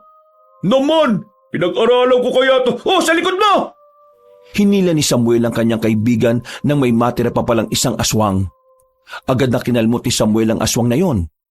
Maya-maya pa, bumula na lang bigla ang bibig nito. Tapos na tayo dito. Magpatuloy na tayo. Pero kailangan natin triple ng pagiging alerto natin. Mukhang hawak talaga nila mga kagubatan. Kung saan-saan na lang natin sila nakakatagpo eh. Ayos ka lang ba? May mga sugat ka na eh oh. Wala akong nararamdaman eh. Anong walang nararamdaman? Ayan nga oh. Mula nang matuklaw ako ng ahas na yon, parang mas naging matibay ang katawan ko. Ultimo mga ganitong sugat kaya ko nang hindi pansinin. Mas lalong napahanga si Gitoy ng mga sandaling yon. Pero nang magsimula na sila ulit ng kanilang paglalakbay, dito na muling naging seryoso mga sandali nila. Dahil makalipas lang ang 1 oras, narating na rin nila ang isang komunidad. Maingay, maraming nagsisigawan. Kung hindi nararamdaman ni Samuel na mga aswang ang naroon, iisipin niya na normal na lugar lamang yon. Paano tayo makakalapit dyan? Sandali lang, makoconcentrate ako. Huwag mo ko guluhin. Pumikit lang ang lalaking si Samuel. Ginamit niya ang abilidad ng isang ahas na makadama. Pero nabigo siyang malaman kung saan ang kanyang lolo. Masyado pa kasi silang malayo. Kaya naman ginawa nila ang lahat ng makakaya nila para hindi sila maramdaman ng mga aswang. Mula sa kanilang kinalalagyan, gumapang sila patungo roon.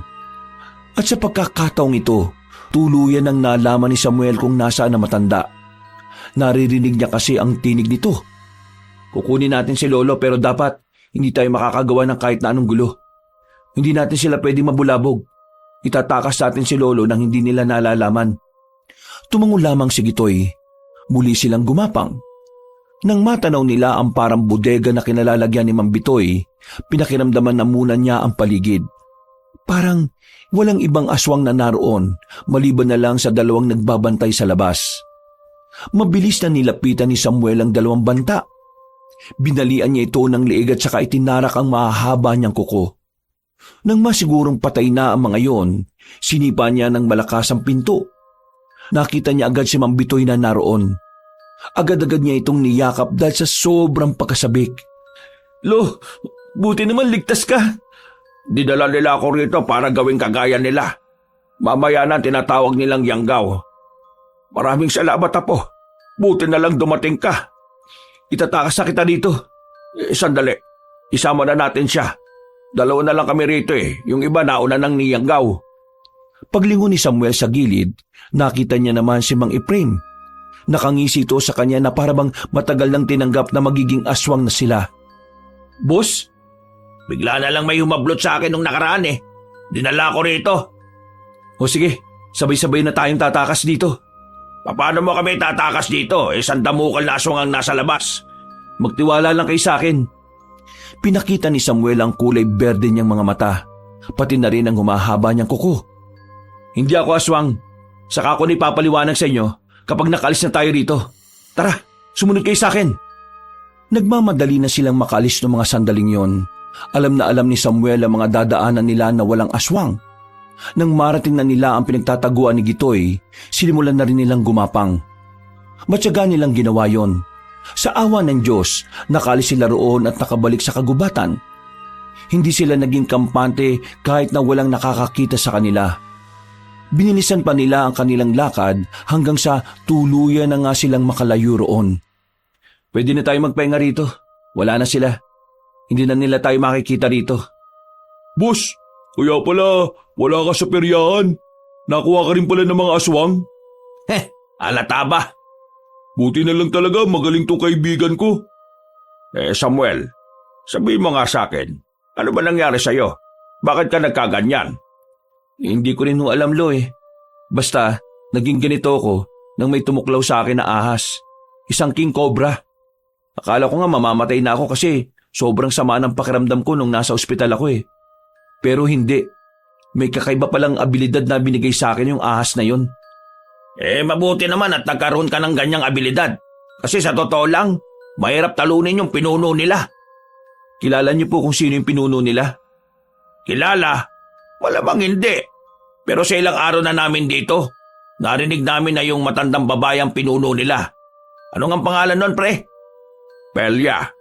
O mas kilala sa pangalang Pelyana. Yun ang narinig ko. Balak nilang magparami. Kumukuha sila ng mga tao para lumaki ang bilang nila. Kaya kahit na nangyari man yung pagnanakaw ni Lumuel sa puntod nila, kahit hindi niya ginawa yun mag-aasik pa rin talaga yung mga aswang na yan.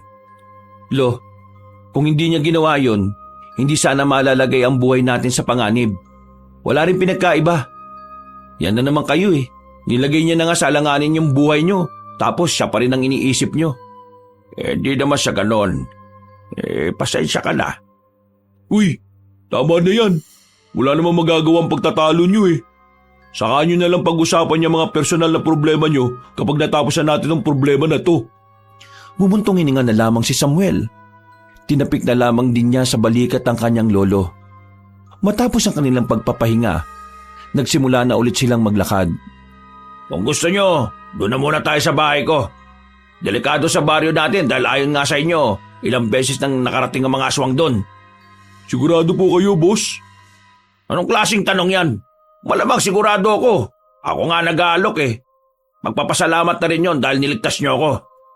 Sige boss, maraming salamat rin ho. Kailangan din kasi namin ng ligtas na lugar eh. Makalipas lang ang halos 1 oras na paglalakad, nakarating na rin sila sa bahay ni Mang Ephraim.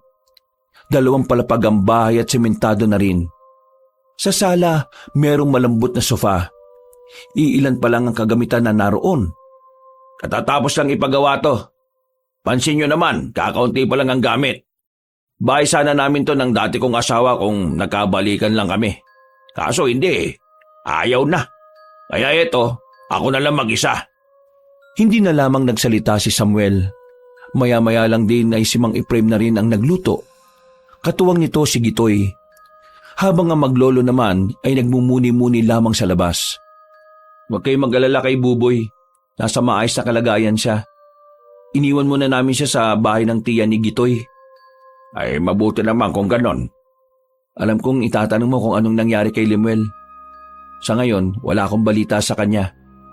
Nung gabing yun na yung huling beses na nakita ko siya.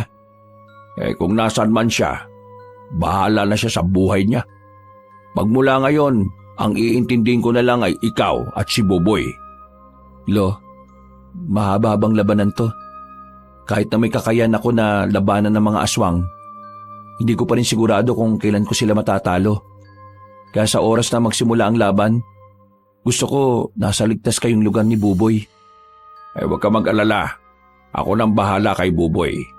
Basta ipangako mo lang sa akin na makakabalik ka. Na magsasama-sama ulit tayo. Opo, Lo. Pinapangako ko po yan. Niyakap na lamang ni Samuel ang kanyang lolo. At pagkatapos ng kanilang usapan, sabay-sabay na rin silang kumain. Umaga na nang dalawin ng antok si Samuel. Nagpahinga na muna sila roon. Hapon na nang magising si Samuel. Paglabas niya ng kwarto, nasa bakuran ng 3 na tila kanina pa rin siya hinihintay. Mabuti naman at gising ka na. Halika, may malagang sasabihin sa iyo si Ephraim. Ano po yun? May nakausap ako mga albularyo. Ang totoo niyan, hindi ko naman sila kilala. Pero tingin ko kasi makakatulong sila sa inyo. Kinuwento ko sa kanila yung mga nangyari. Ang sabi ng mga albularyo, kaya pala galit na galit ang mga aswang sa kakambal mo kasi hindi lang basta alas ang nakuha niya. Hindi basta alas lang? Ano pong ibig niyong sabihin? Isa sa mga nakuha ng kakambal mo yung ginagamit nila sa pangyayanggaw. Ang singsing ng sinaunang aswang. Ayon sa mga albularyong nakausap ko, yung singsing na yun kasama sa pagriritual para mas maging epektibo ang pangyayanggaw nila. Kung hindi may babalik yon, mas lalo silang magagalit. Kaya ngayon, talagang hinahanap nila yung kamukha mo. At sa mga mata nila, ikaw yon. Dahil kamukhang kamukha mo yung kakambal mo Pero ang maganda nito, nahikayat ko silang tulungan tayo. Bukas ng gabi, pupunta tayo sa kuta nila at doon natin malalaman kung ano ang gagawin nila. Tutulungan nila tayo dahil kalaban din nila mga aswang Magandang balita ho yan. Ngayon, mas malakas na ang loob ko na hindi lang kami ang lumalaban. Napatangon na lamang si Mang Ephraim. Maya-maya pa, inihatid na nila Samuel si Mang Bitoy sa kinaroroonan ng batang si Buboy. Hindi kasi ito maaring sumama sa magiging labanan. Sigurado ka bang hindi mo nahihintayin magising si Buboy? Hindi na. Mas lalo lang akong mahihirapan kapag nakita ko pa siyang umiyak. Nakatanggap ako ng text mula sa mga albularyo. Kung pwede raw na ngayon na kayo mag-usap-usap. Pwede naman. Handang-handa naman ako sa lahat ng lakad Basta para sa ikababagsak ng mga aswang na yon. Sumakay na ang 3 sa sasakyan ni Mang Ephraim. Buong akala nila ay magiging payapa ang kanilang biyahe patungo sa lugar ng mga albularyo.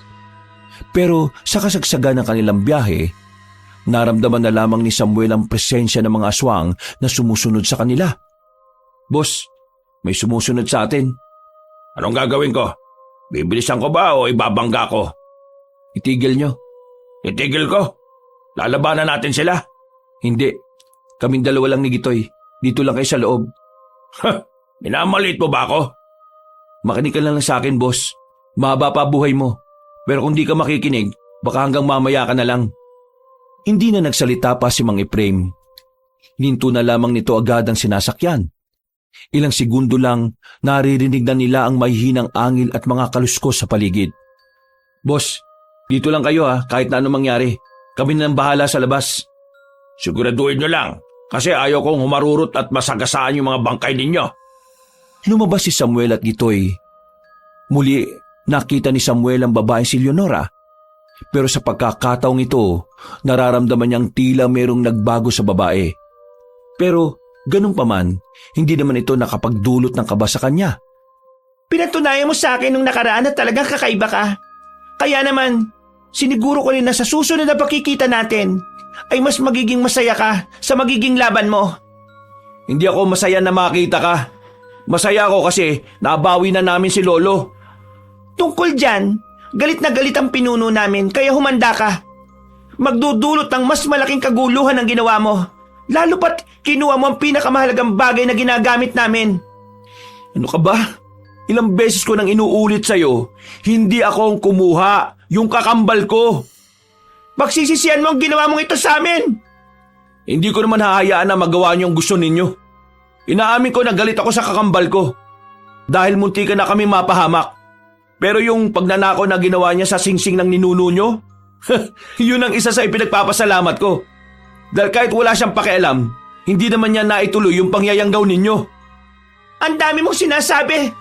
Naituloy namin ang pangyayanggaw para lang sa kaalaman nyo Pero alam natin pareho na kung nagamit nyo ang singsing, mas maganda sana ang kalidad ng aswang na magagawa ninyo. Hindi na nakapagsalita pa ang babaeng si Leonora. Sumenyas na ito sa mga kasama nitong aswang. Maya-maya pa, nagsimula na rin ang labanan. Habang si Mang Ephraim naman ay parang nasa sinihan lang. Pinapanood ng mga nangyayari sa harapan ng sasakyan. Ayos ka lang ba? Huwag mo ako intindihin, pre. Big boy na ako. Sabi mo yan Huwag kayo mag-usap dyan! Bigla na lamang lumitaw sa kanilang gilid ang babaeng si Leonora. Muntikan na nitong matamaan ang binatang si Gitoy. Buti na lang ay nahila agad ito ni Samuel. Hindi nagpatinag si Samuel at agad naman itong sumugod kay Leonora. Mabilis ang ginawang pag-atake ng binata. Dahilan para maalarma ang babaeng aswang. Anong problema mo, Leonora? Bakit hindi ka na umaatake? Hindi tumugon si Leonora sa kanya. Sa halip na pagtuunan ng babae, tinulungan na muna niya si Gitoy sa pakikipaglaban sa ibang aswang. Aray ko! Salub ka muna! Ako nang bahala rito! Hindi, kaya ko pa! Alam ko, pero masama ang kutob ko. May gagawin silang hindi maganda kaya bumalik ka na muna sa loob. Doon sa sasakyan. Sinunod na lamang ni Gitoy ang sinabi niya. Kaya naman mag-isa na niyang haharapin ang mga aswang na nasa harapan niya. Kasama na rito si Leonora na sa mga sandaling yon ay tila ganadong-ganado pa rin. Pinahaba ni Samuel ang kanyang kuko. Lumabas na rin ang pagiging berde ng kanyang mga mata. Matapos mamikit ng ilang segundo, inisa-isa niya ang mga bataan ni Leonora.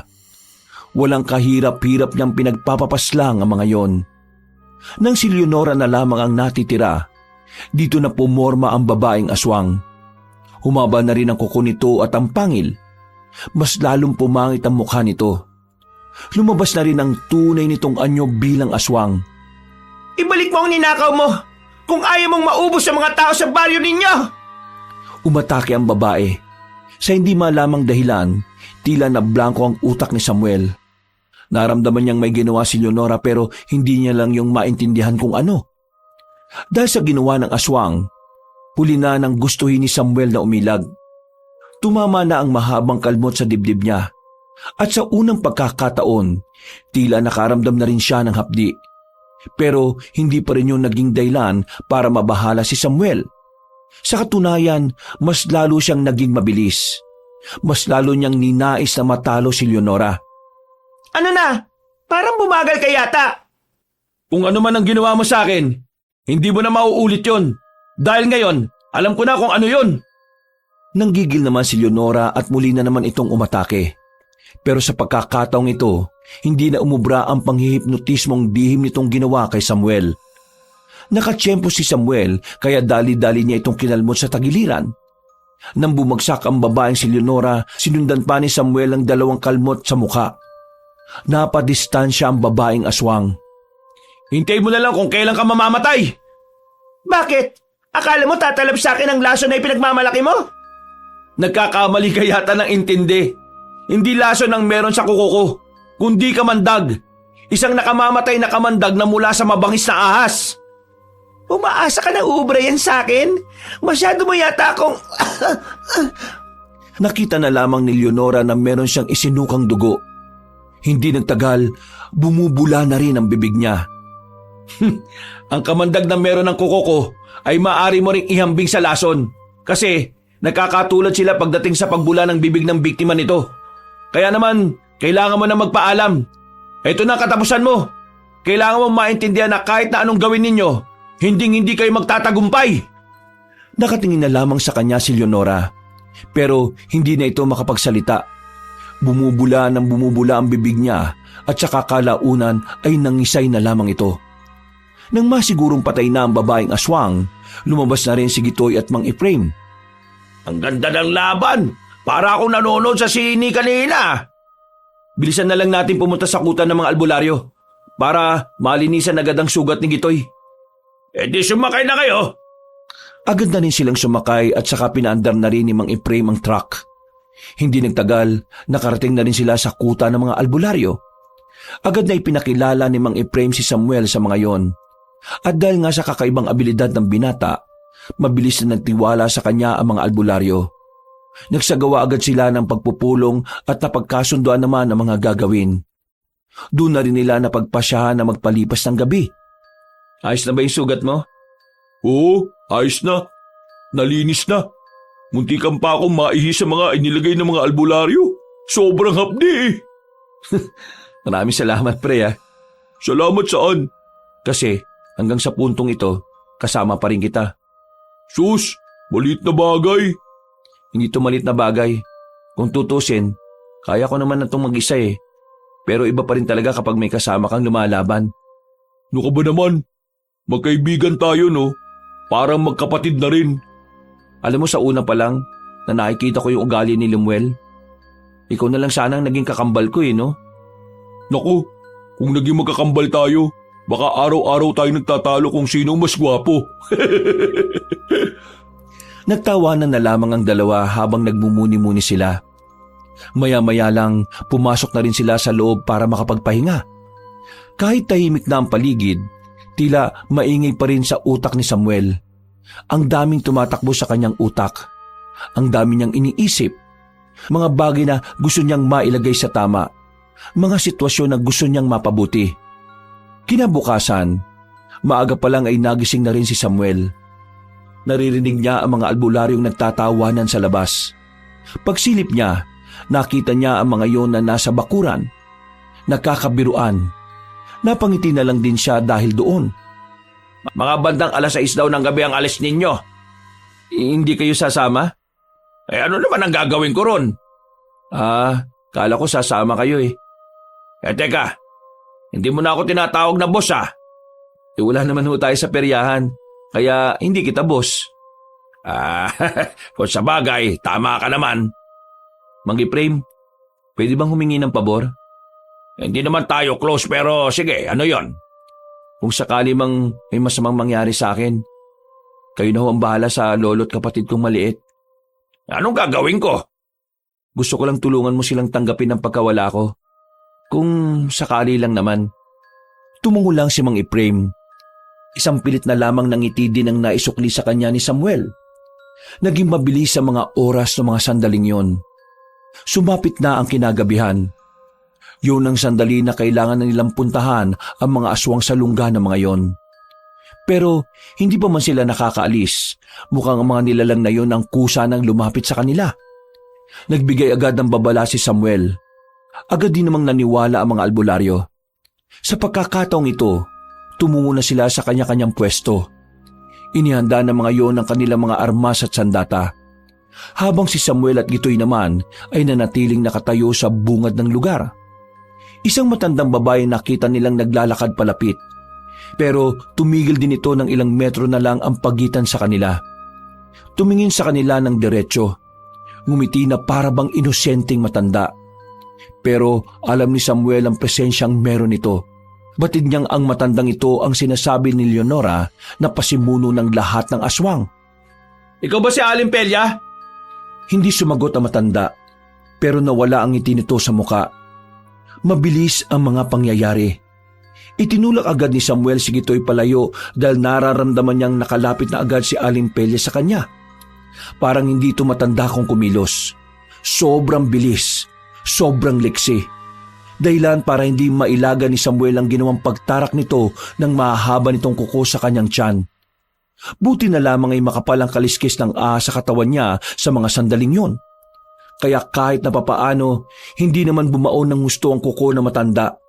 Pero nasugatan pa rin siya. Masyado siyang mabilis. Sa unang 5 minuto, kitang-kita ang pagiging dehado ng binata. Hindi siya makapalag. Kung wala nga lang ang kaliskis ng ahas sa kanyang katawan, ay baka maaga na siyang nawala. Samantala, nagsimula naman ang labanan sa pagitan ng mga aswang at mga albularyo. Sobrang lakas na matandang to.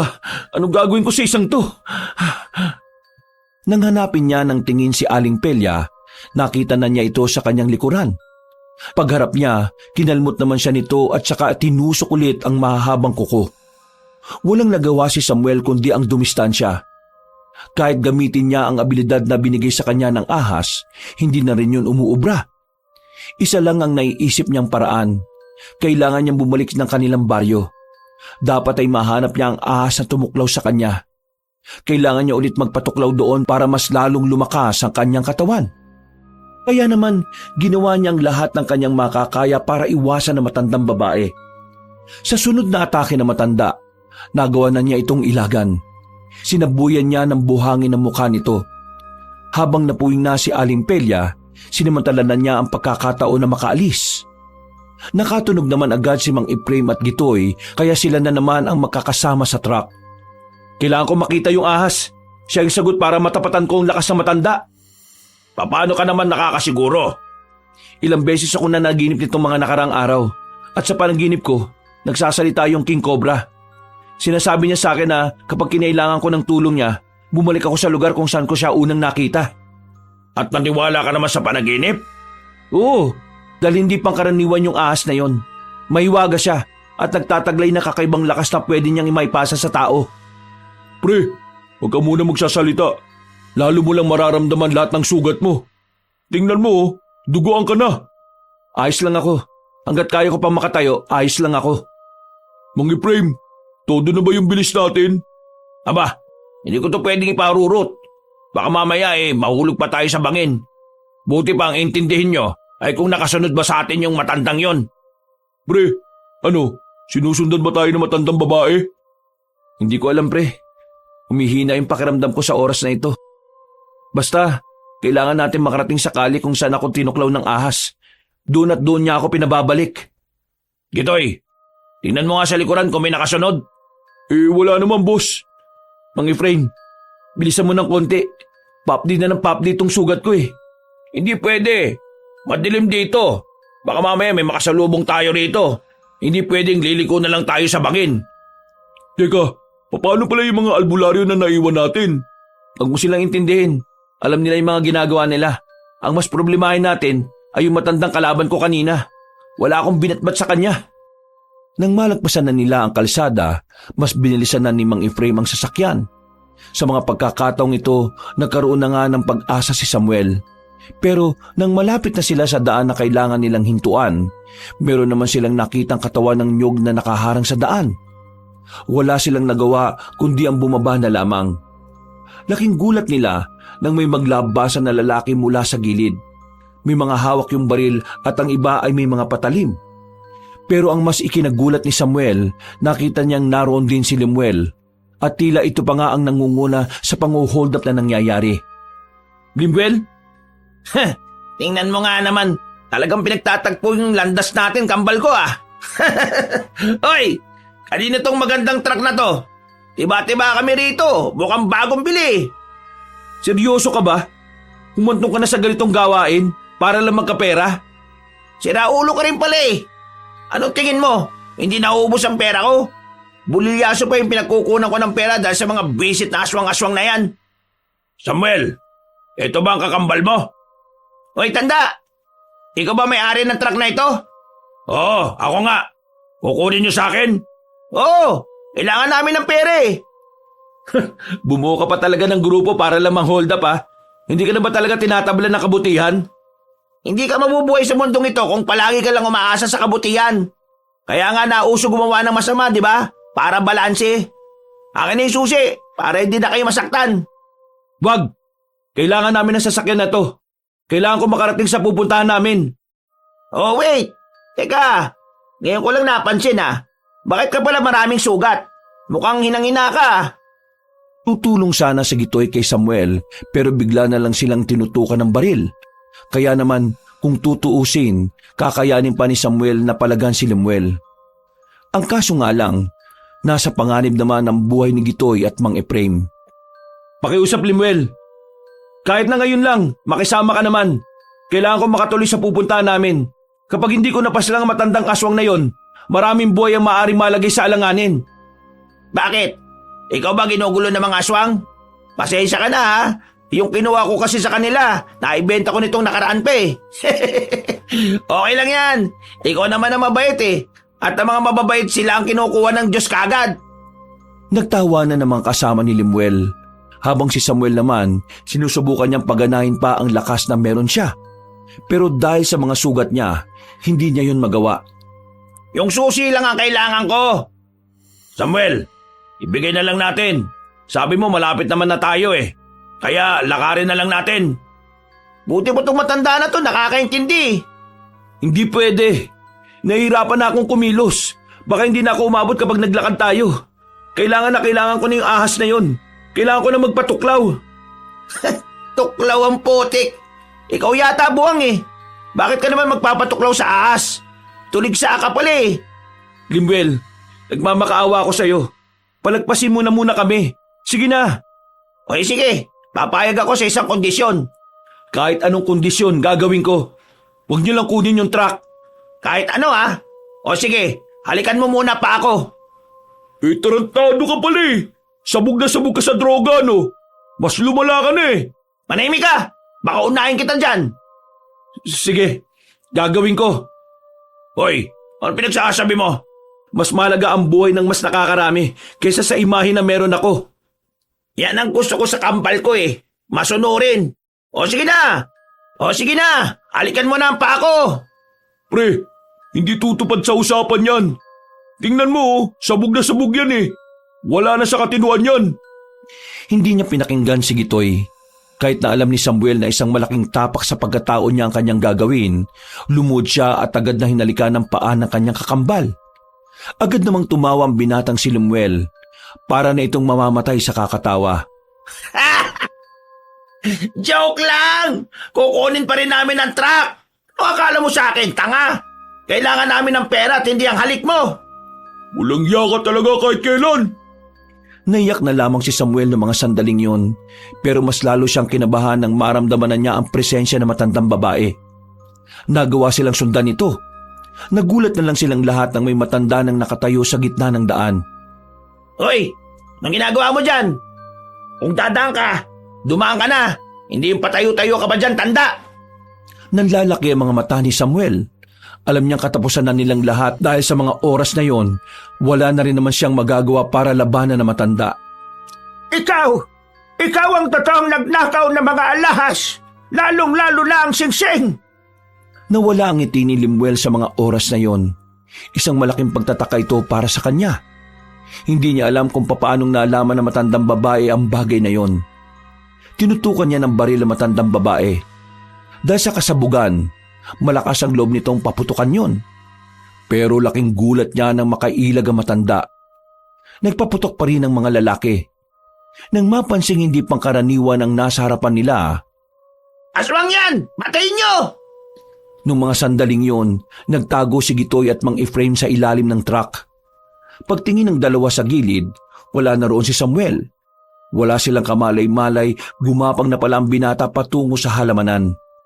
Sa isang iglap lang, napatay na agad na matandang aswang ang mga kasama ni Lemuel. Tanging si Limuel na lamang ang natitirang nakatindig. Ano? Papatayin mo ako? Ano? Palag! Hindi na nagsalita ang matandang babae. Pinahaba na nito ang kuko at akmang papatay na nito si Limuel. Pero biglang dumating si Samuel. Binangga nito matanda kaya nakaligtas pa ang binatang lango sa droga. Ituloy na natin ang laban. Bumalik na ang lakas ko. Paano nangyari na gumaling ang mga sugat mo? Hindi sila gumaling. Sadyang hindi ko na sila nararamdaman. Salamat sa King Cobra na kusang pinuntahan ako dito. Salamat sa pangalawang tuklaw. Dahil sa mga oras na ito, alam ko nang ako na ang mananalo sa ating dalawa. Hindi na nagsayang ng oras si Samuel. Dali-dali niyang inatake ang matandang babae.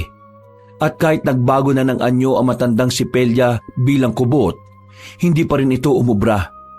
Masyadong mabilis at malakas na si Samuel na mga sandaling yon. Isusunod na kita kay Leonora! Hinawakan ni Samuel ang mahabang buhok na matanda. Inikot-ikot niya yon at binalandra sa gilid ng sasakyan.